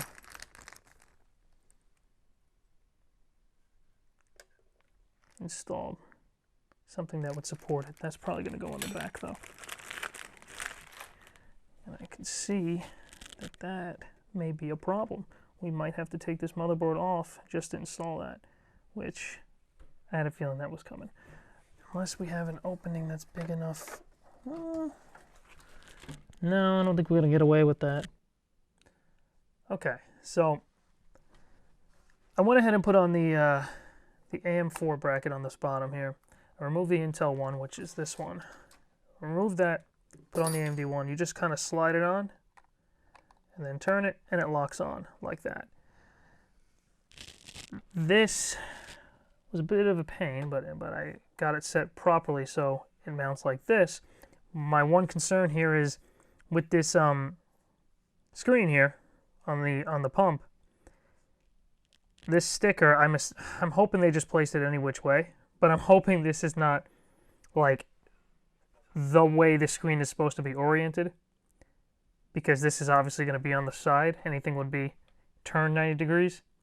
So I'll let you guys know. I'll definitely update, maybe put a comment or something, or definitely I'm going to have videos showing the build running, and I'll talk about that as well. Hopefully you can kind of turn the, whatever you're displaying, image or video, whatever it may be, hopefully you can turn that 90 degrees, 180, which way you want, and the orientation of the pump won't matter so much. Or they thought far ahead enough that they have it so the screen is properly aligned when the tubes are on the bottom. We'll find out. Anyway, we're good to now start putting the thumb screws on. So here we go. Now, when you're mounting these, when you're putting the thumb screws on, you definitely want to make sure that you tighten these equally. You don't want to tighten one side too much and then the other side, you know, not so much. The reason for that is they will be unlevel. The bottom of the water block there, the bottom of the pump, the water block that sits on top of the CPU will not be level, and that will not cool evenly. And of course we want even cooling. So I'm going to go ahead. Those are barely even tightened, just very, very, very loose. I just want to make sure I get all the thumb screws on here.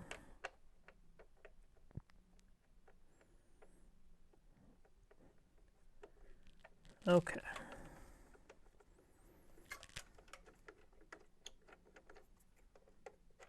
All right, so now we're going to start actually tightening them. So what you want to do is pretty much tighten it until they start giving it a little bit of resistance.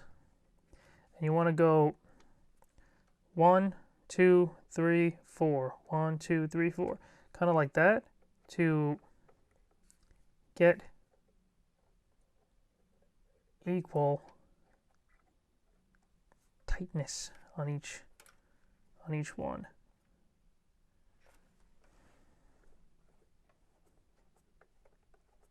Still not getting any resistance like on this one at all. Okay, there we go. So you just keep going until you get a little bit of resistance, and then you go on each one by hand. You start. Okay, this one's already tightened, so I'm going to actually loosen this a little bit. Make sure this comes up a little bit.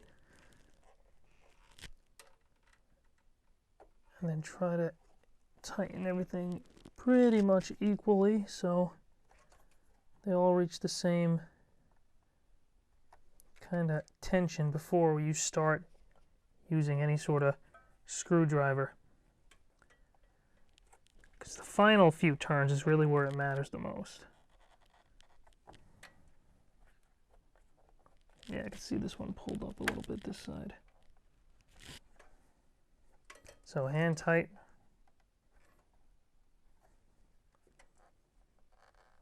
Okay. Now, pretty much as tight I'm going to go by hand without, yeah, everything's pretty much hand tight. This one a little bit. So I'm going to give everything about a half turn. Half turn like that.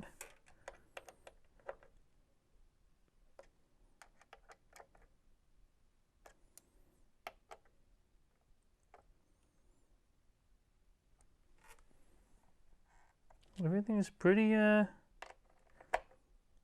I don't want to go too tight. I'm going to try just a little bit more, make sure everything reaches the same level of tightness, and then when we're testing the computer later on, when we first boot it, we'll check the temps, make sure all the cores are running or cooling efficiently. That's pretty much it. That should be more than enough. Everything is pretty tight. Don't need to go crazy. Don't need to, you know, give it 100% strength. And that should be fine. There we go. And that's the radiator and the pump. Next will be the 3 fans. All right, so we got our 3 fans connected. I'm going to go ahead and set this up as an exhaust outside the system. I'm going to use some longer screws to go through the entire fan and to the radiator, and it's going to connect to the radiator here. Well, screw into the radiator here like this. It looks like the motherboard is going to be the hardest part to get the screws into, but it should be doable. Before I do that, I may want to route the fans down here. Let me actually do that first. Thinking ahead for the most part. Let's route this down here like so. And it's going to go down in there. We'll route these fans to the back. Cables are pretty long, which is nice. I had some extensions planned ready, just in case I needed to use them, but it looks like I may not need to. Sometimes it helps with routing and such. If you don't have to go straight to the point you have to plug it into. If you can, you know, route around stuff using extra length, it makes things look a little cleaner. That is not the fan cables for these. Those are the other fans. Yeah, definitely need to route these to the back first before mounting this radiator. This would be a pain in the neck. This is where I gotta hold the fans with my neck.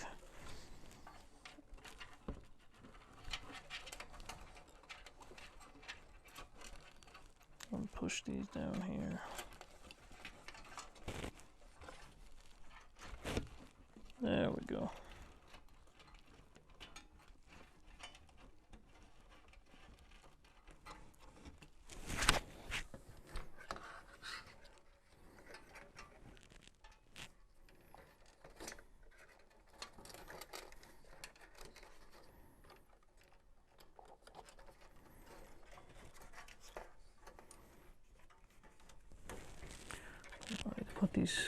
Push these cables out of the way a bit, and then mount this. And I should be good as long as I don't mount this on top of any of those wires. Yeah, looks good. All right.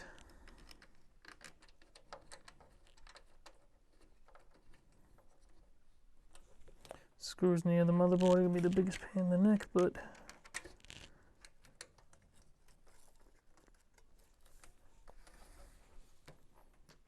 let's see. It's not too bad.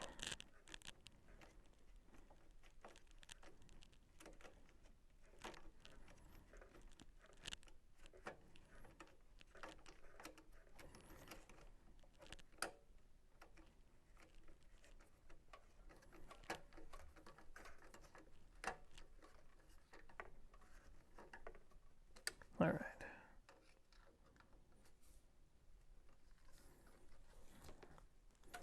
Let's try these first.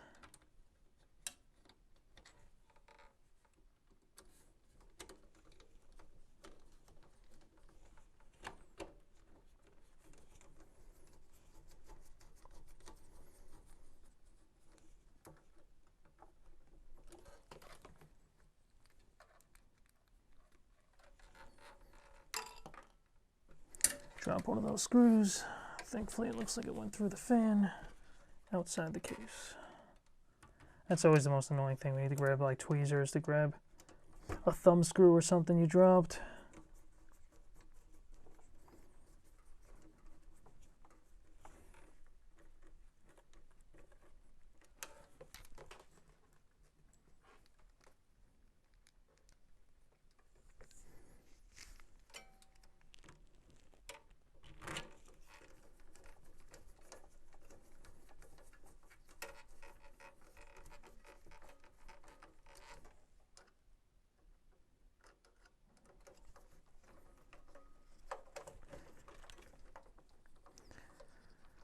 All right. Just a few more. And then we're getting close to the running cables everywhere, which is pretty annoying. But it's one of the last steps.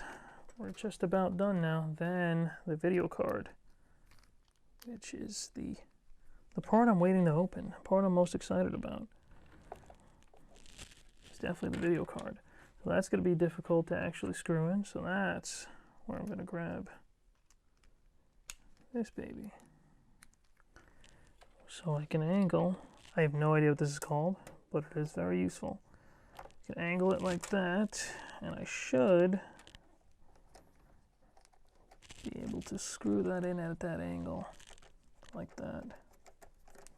There we go.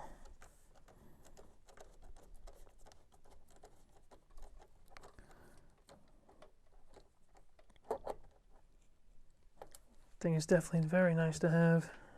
So we're gonna need it here as well.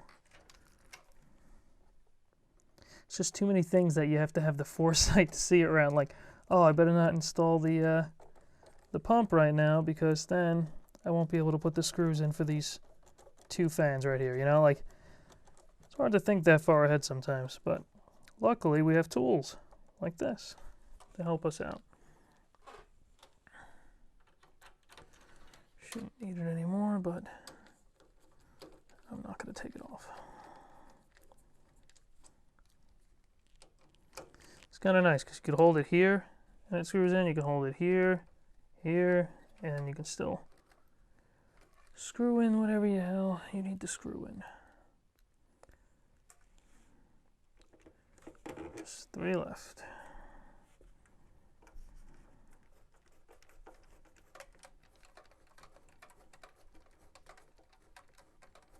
I have no idea what this thing's called. If anyone wants to leave it in the comments, that would be great. Help someone else pick up one of these. This came with my kit, so otherwise I would not know the name if I wanted to search for it.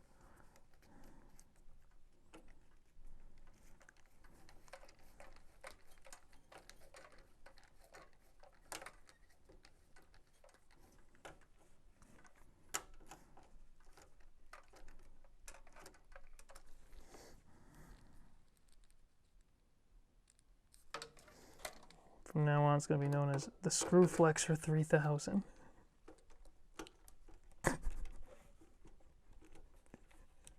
For real though, don't look that up. Try to find the actual name. All right, we are just about done. All right, it's the last of the fans. Let me make sure that these are actually pulled through here. Yeah, I got them. Okay. That was one thing I was worried about. Thinking I had them and then they fell back in there. That's when I'd be grabbing the tweezer to try to pull them through. Okay, one last thing I wanted to show before we start doing the cables is found down here, there's this plastic little cover for the motherboard. When you pull off, it reveals quite a few ports. One of them being important, being a 6-pin power connector. That powers the, you don't need it for every motherboard, but that provides power to your PCI lanes, and your M.2s, the 3 M.2s we installed earlier, use that power as well as the video card. There's a lot of things running on those, running on the PCI lanes, so we definitely do want to add this in. So we're going to connect that. We're going to, in fact, I may have a cleaner,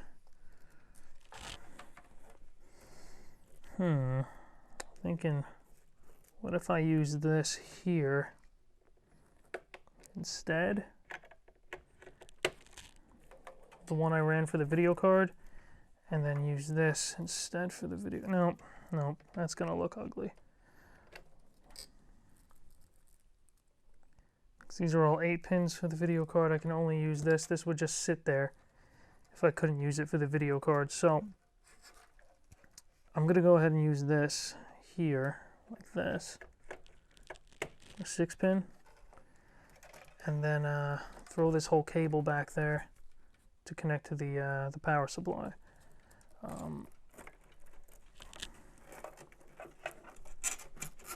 Okay, route that back there.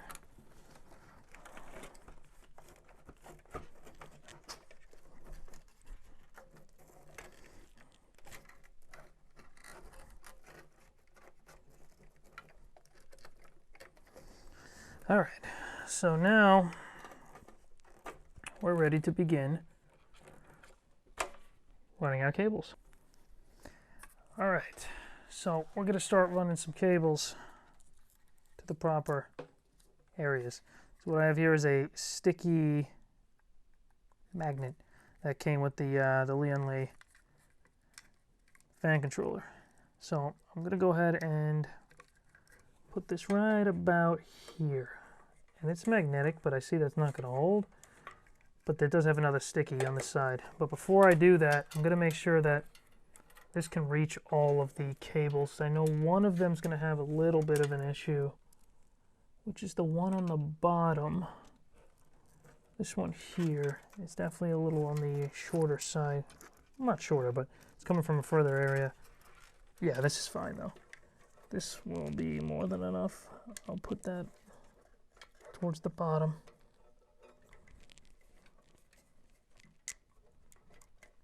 Okay, then. Which would be a genius if I just pull it off and connect everything. And then I could stick it right to it.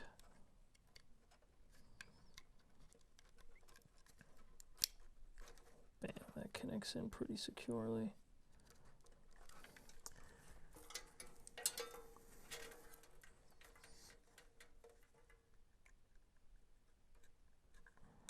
Connect that. Come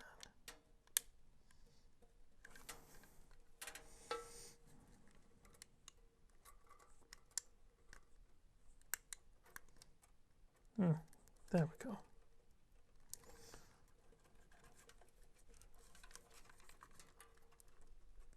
Wow, this one does not want to go in. There we go. Finally. That should be for this.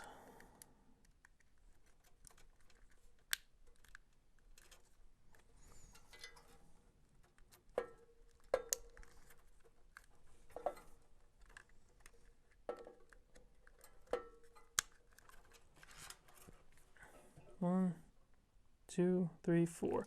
So there should be a fourth one. Which one did I miss? Here we go. So I have 4 sets of fans here. 3 on the top, 3 on the side, 3 on the bottom, and then the 1 exhaust in the back. Not sure if that one's all the way in.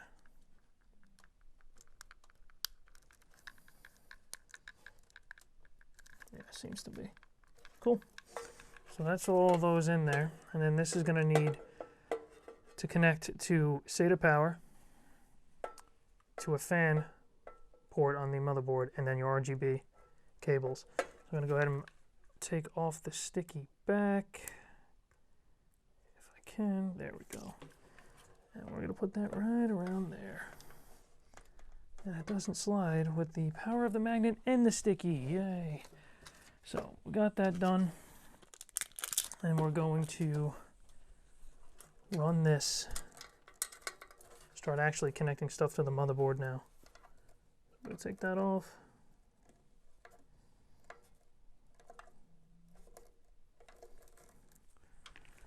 All right. So one of these has to go to the one of the fan connectors on the motherboard, which we're going to feed this through right about here. And this is, you know what, this is going to go to the top. So I can connect to the RGB is going to go to the top. Oh, actually, there's a ton of fan ports. I'll show you real quick, too. Spin this around. If we come in through the top here, we have a whole ton of fan, a lot of fan connectors on the side here for this motherboard. And then the RGB connector is going to go right here. So RGB is going to connect here. I can actually tilt this back just a bit. Bam. There's that. And there should be fan connector right around here if I could see.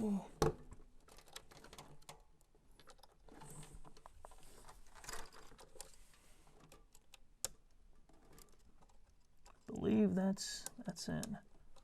There we go. So that's connected.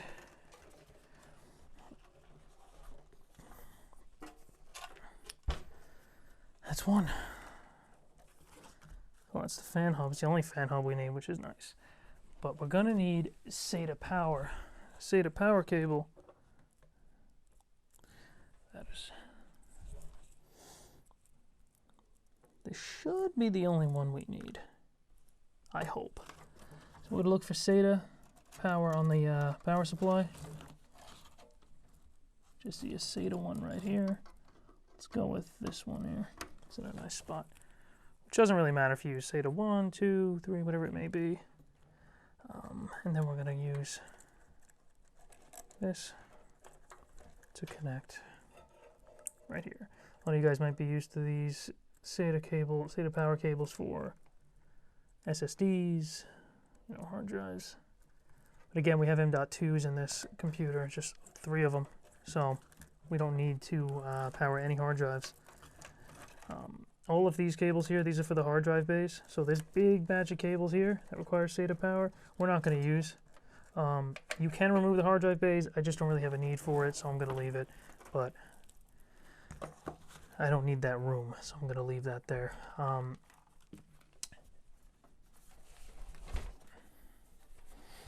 Now, the front side connections for the desktop, for the tower. That's got your 2 USB 3.0s. It's got your audios, audio ports. Got USB-C, and then of course like the power and reset switch. All of that needs to be connected. So we're gonna go ahead and do that right now. So the USB. Oh yeah, and then there's 2 more USB 3s down on the bottom in the front of the case, way down on the bottom as well.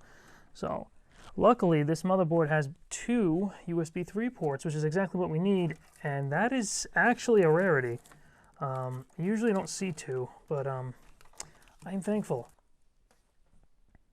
Okay, so we have our USB 3.0 cables. Ran it towards the front. I'm going to connect that right here.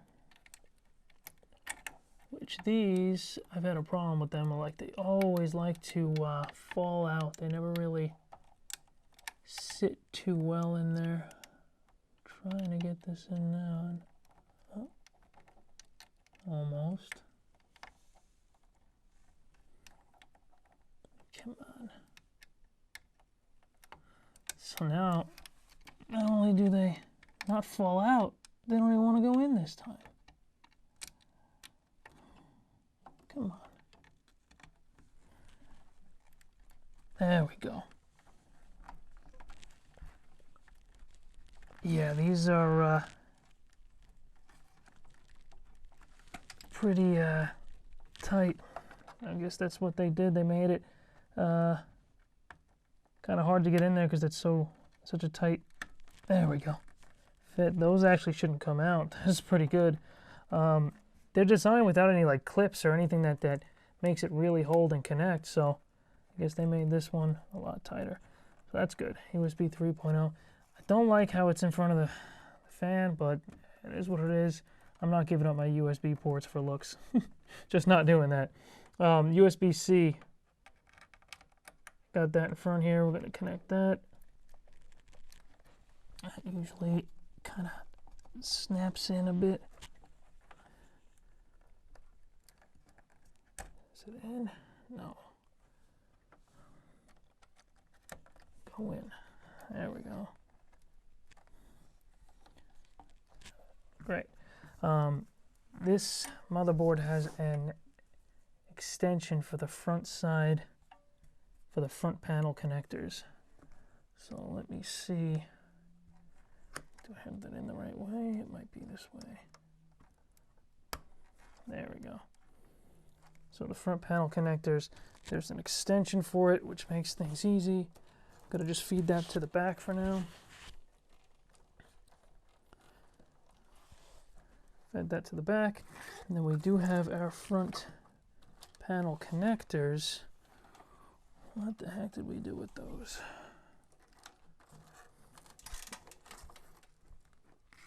Nope, that's our RGB.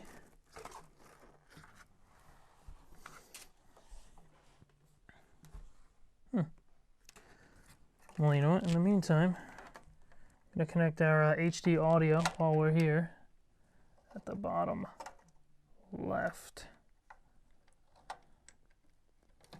There we go. HD audio in. Then I need to find our front panel connectors. That's RGB.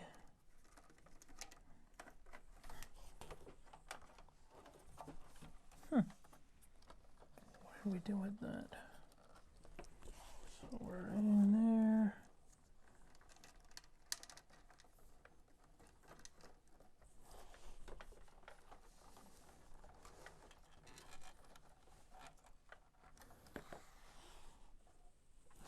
Where the heck did it go?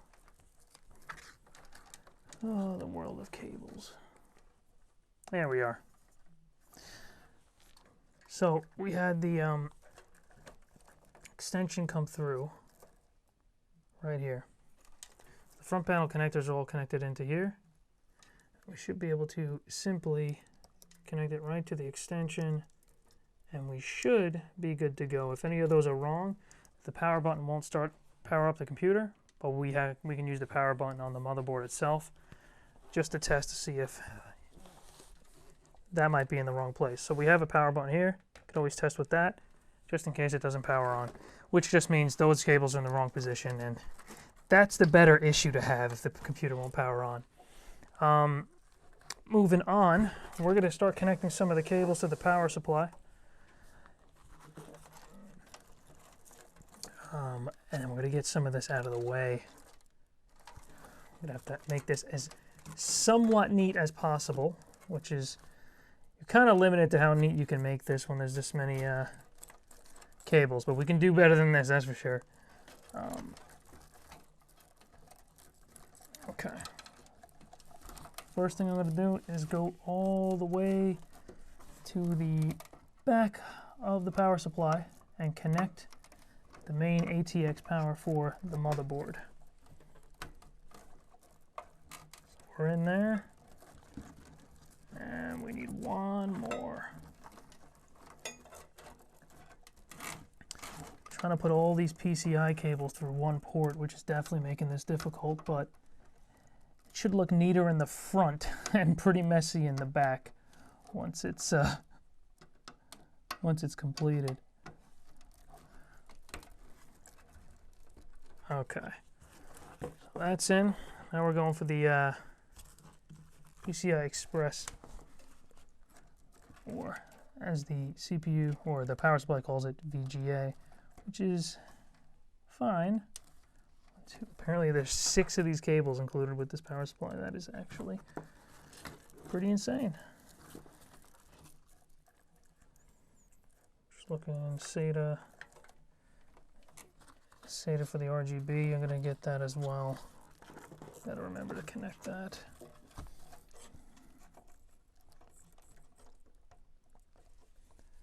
So there's 1.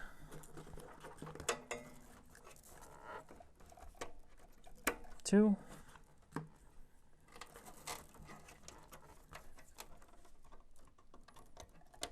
3. And all 4 PCI. Remember, 3 of them are going to the video card, 1 of them is going to the motherboard itself. Now this power cable is running to the CPU. We have 2 of those. CPU 1 and 2.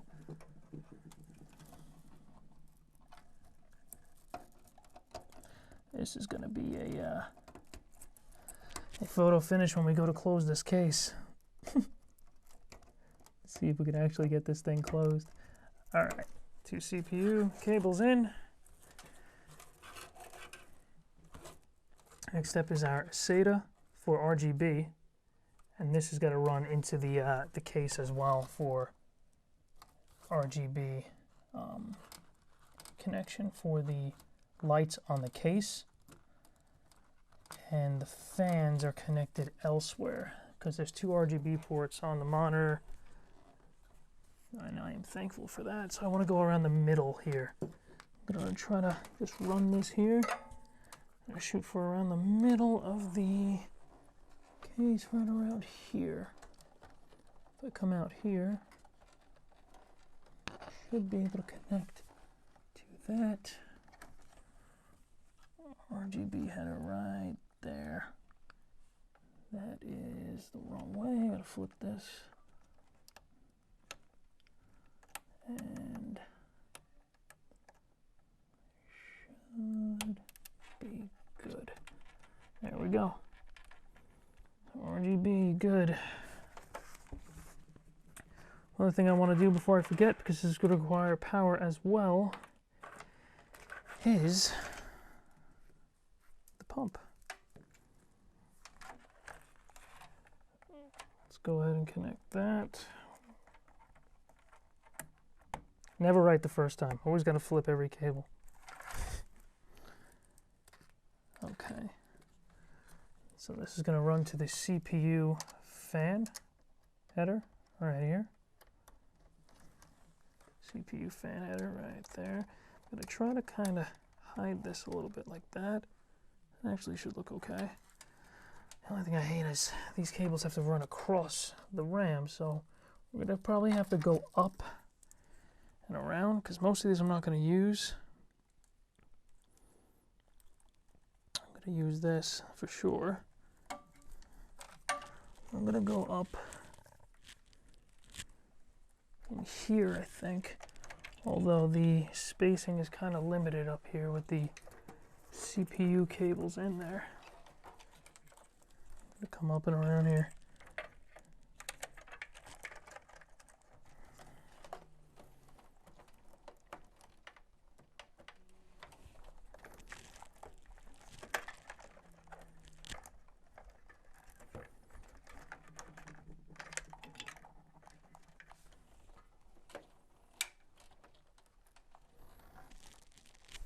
Come on.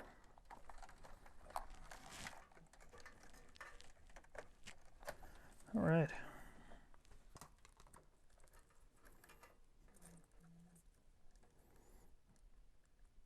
And our SATA power is connected. We need this one here as well. So the RGB on the case, I didn't connect this one yet. We can connect that right here. And I'm hoping that that is the last SATA we need. I think it may be.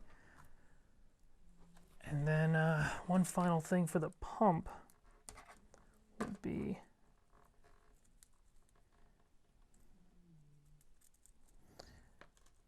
the pump. We have one other cable to connect. It's a little USB cable.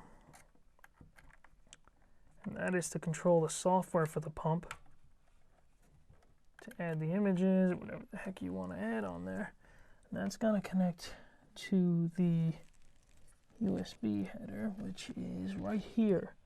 It's just, that's really ugly. So I might try to do something. I'm probably going to run out of space for this cable here.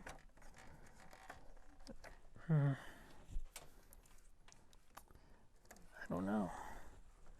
No, I can actually do it. I wonder if I can even go further, try to make it look a little bit neater. As neat as it possibly could be. That is a lot of cables coming from that pump, though. Not what I was hoping for, but I mean, that's what we got to do, right? Got to get this thing working.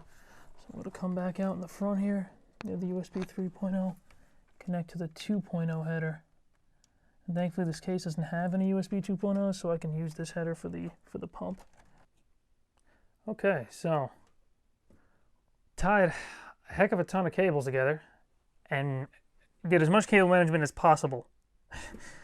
There's a limit to what you can do when you have this many cables going through your system, but I think it looks all right. You know, I kept everything away from the fans as much as possible, and for the most part they look pretty clear. So that's that for cable management. I'm not doing anything further with that. Call me master of cable management. Right. So as far as the front goes, I'm going to install this RAM now, and I'm going to push this out of the way. Hopefully the RAM gets a chance to get in there, and it doesn't look so horrible once it does. So I already opened one side, this side, which of course is the bottom.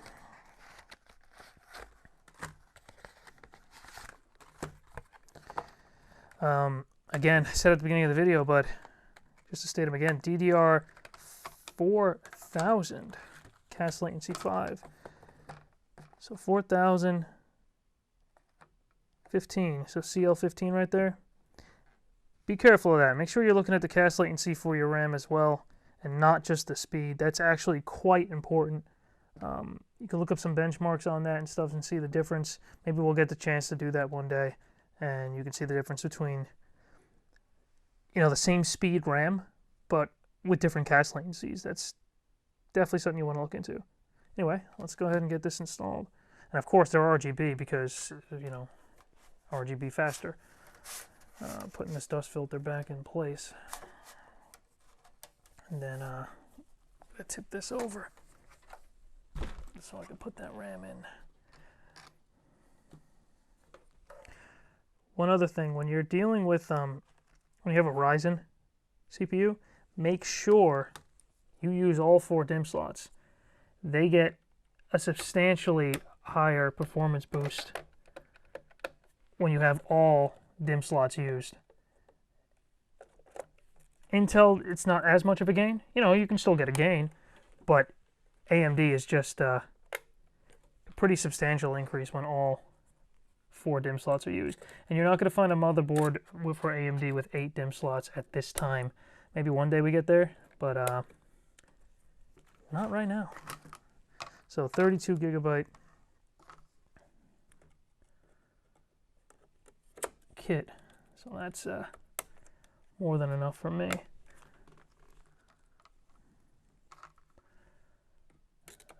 All right. And we are good with the RAM. Now, we'll move on to the last but certainly not least section of the video. The RTX 3090. All right.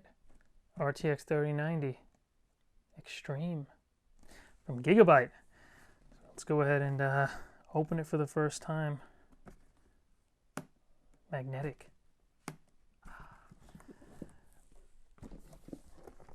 Ooh, that's a presentation. This I definitely want to take a little time with because this is probably the most impressive thing in the build. Quick guide. I'm sure there's some decals of some sort in here. Stickers, whatever you want to call them. No, maybe not. Ooh, 4-year warranty though. That's pretty nice. That I'm gonna have to register. I'm gonna forget. But let's see. Let's see what else we got in here. Ooh. The little, I think they're calling this the chibi. The Aorus Xtreme chibi. It's beautiful. It's gonna go right here. We're gonna go. I think he's a little top heavy. No, maybe not. So he's gonna go ahead and he's gonna stay here. So you'll probably see him in future videos just chilling. And you were here when he got added. First to see it. All right, what else we got?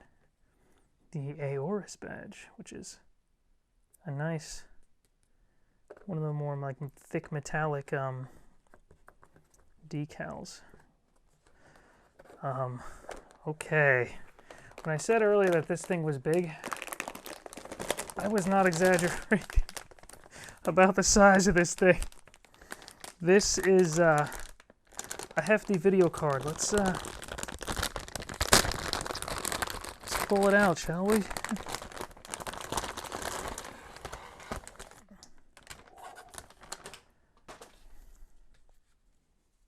Ooh. That's a nice video card. Come on. Gotta give it some credit. Thing's massive. All right, let's get to removing the... Just checking. No, nothing underneath there. It's a nice box, though. It's beautiful. I'm going to go ahead and place this on the floor to give myself some room with this beauty. So let's...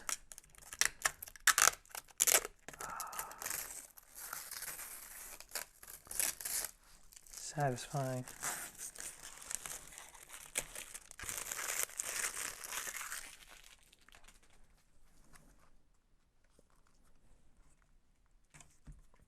Aorus has their own custom little PCI protector covers. Very nice. Xtreme. And then when this thing is connected here, you'll see this. This is a screen. Show the temperatures. That little chibi character thing will be on there. The little Tamagotchi. And apparently, there's a level up system. The more you use the card, the more it levels up. It goes faster. And I'm only kidding. Yeah, I'm serious about it leveling up. Kidding about the faster comment, but apparently it levels up and it can gain experience and all that little cheesy stuff. But it's a nice, cute little addition, I guess. But the performance and the cooling is supposed to be top notch. And I heard the coil whine is non-existent, which is something I've experienced a whole ton with previous cards. So I would definitely appreciate that. So let's get this started here. This install, I should be taking, I'm thinking these two. So I'm going to go ahead and remove PCI brackets, covers, whichever you want to call them.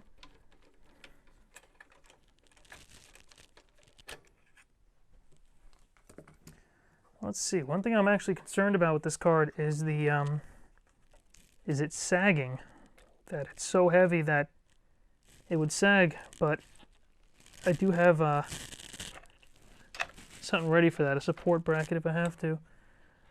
Wow, this is one heck of a video card. Wow. 3 8-pins. And she's in. I'm going to definitely, yeah, it's got some wiggle to it. I'm going to secure this with the thumb screws for sure. I want to mess around with that. It definitely wiggles a fair amount. Nope.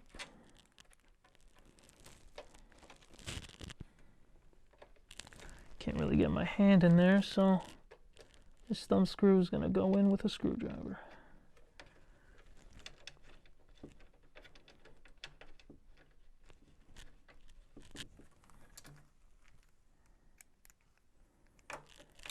Swoop.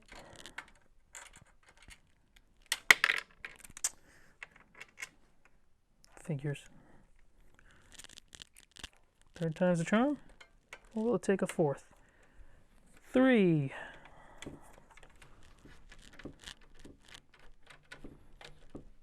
All right.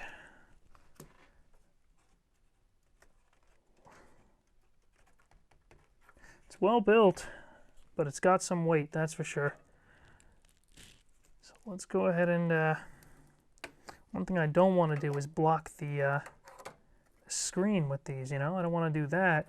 I really want to come across, which might be difficult. I wonder if I want to change these cables to come in on this end. Come in from the top.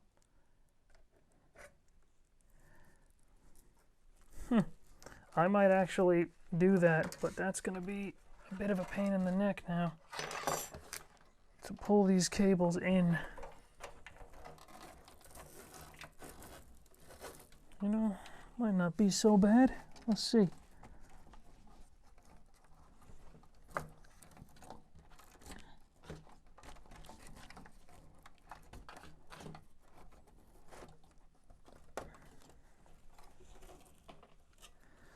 Now, I need to decide how I'm doing this. I don't want to go all over the top and then make this thing bulge out too much that the cover doesn't come on. So I'm going to try to go over or under some cables.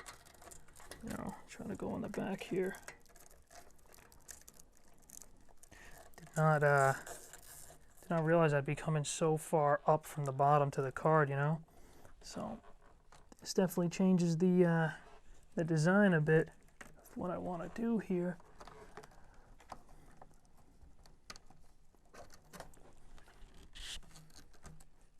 Okay, that's one cable.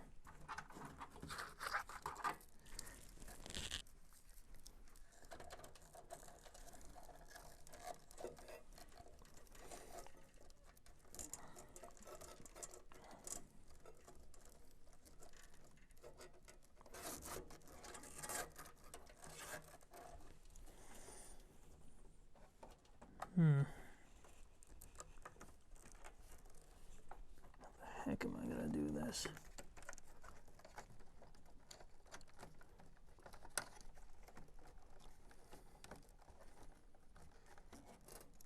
There we go.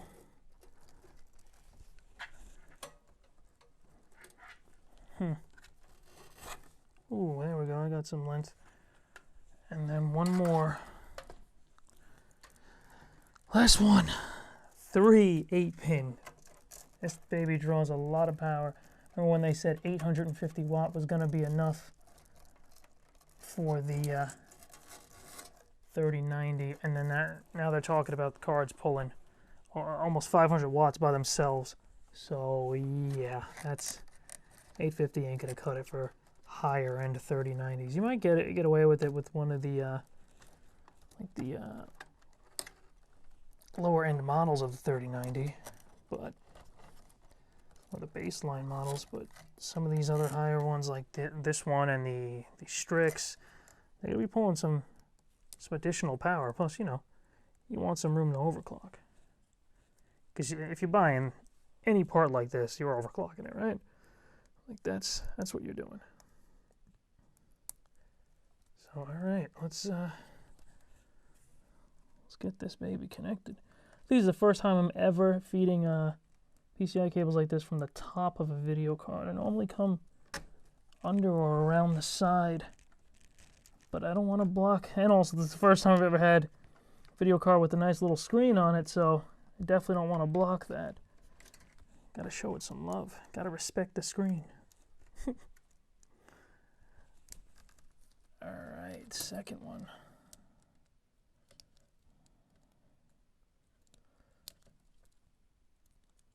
Come on.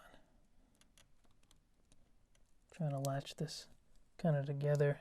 They have like a little groove that the 2-pin would go under the groove of the 6-pin, but there's barely any length on it. It's hard to even get that under that groove. This might be a bit of trouble here.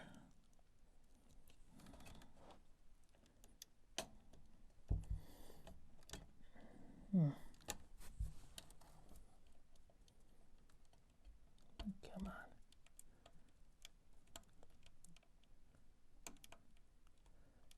Come on, 2-pin. Oh. I think we're in. Kinda. Damn it.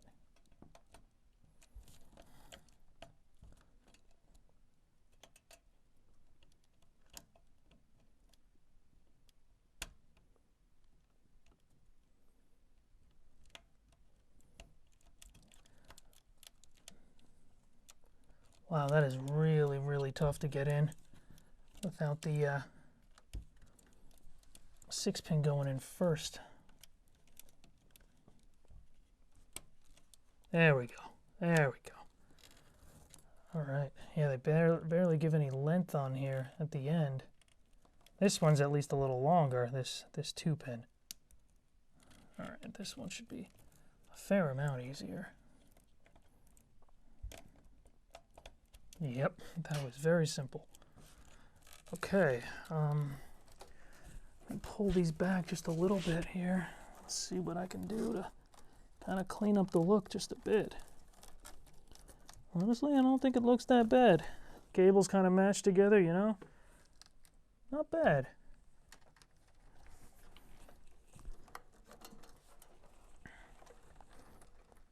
Just pulling some of the cables towards the back a little bit. Try to loosen the, or tighten the snag in the front. But, that looks pretty good. So we're gonna go ahead and power it on and see what happens. Only have one concern. That's that cooler. But we'll see. We'll see what happens. All right, our first test. Let's see what happens. Fingers crossed. That's what I was concerned about. But in the software, I might be able to turn that and we should be good to go. But besides that, we have 3, 6, 9, all 10 fans are going. We got the little Tamagotchi egg hatching over there. It's growing up. It's entering the world for the first time, just like this rig. RAM's looking good. I'm happy. Overall, so it was a pretty damn successful build. We'll do some benchmarks and we'll see how this thing performs.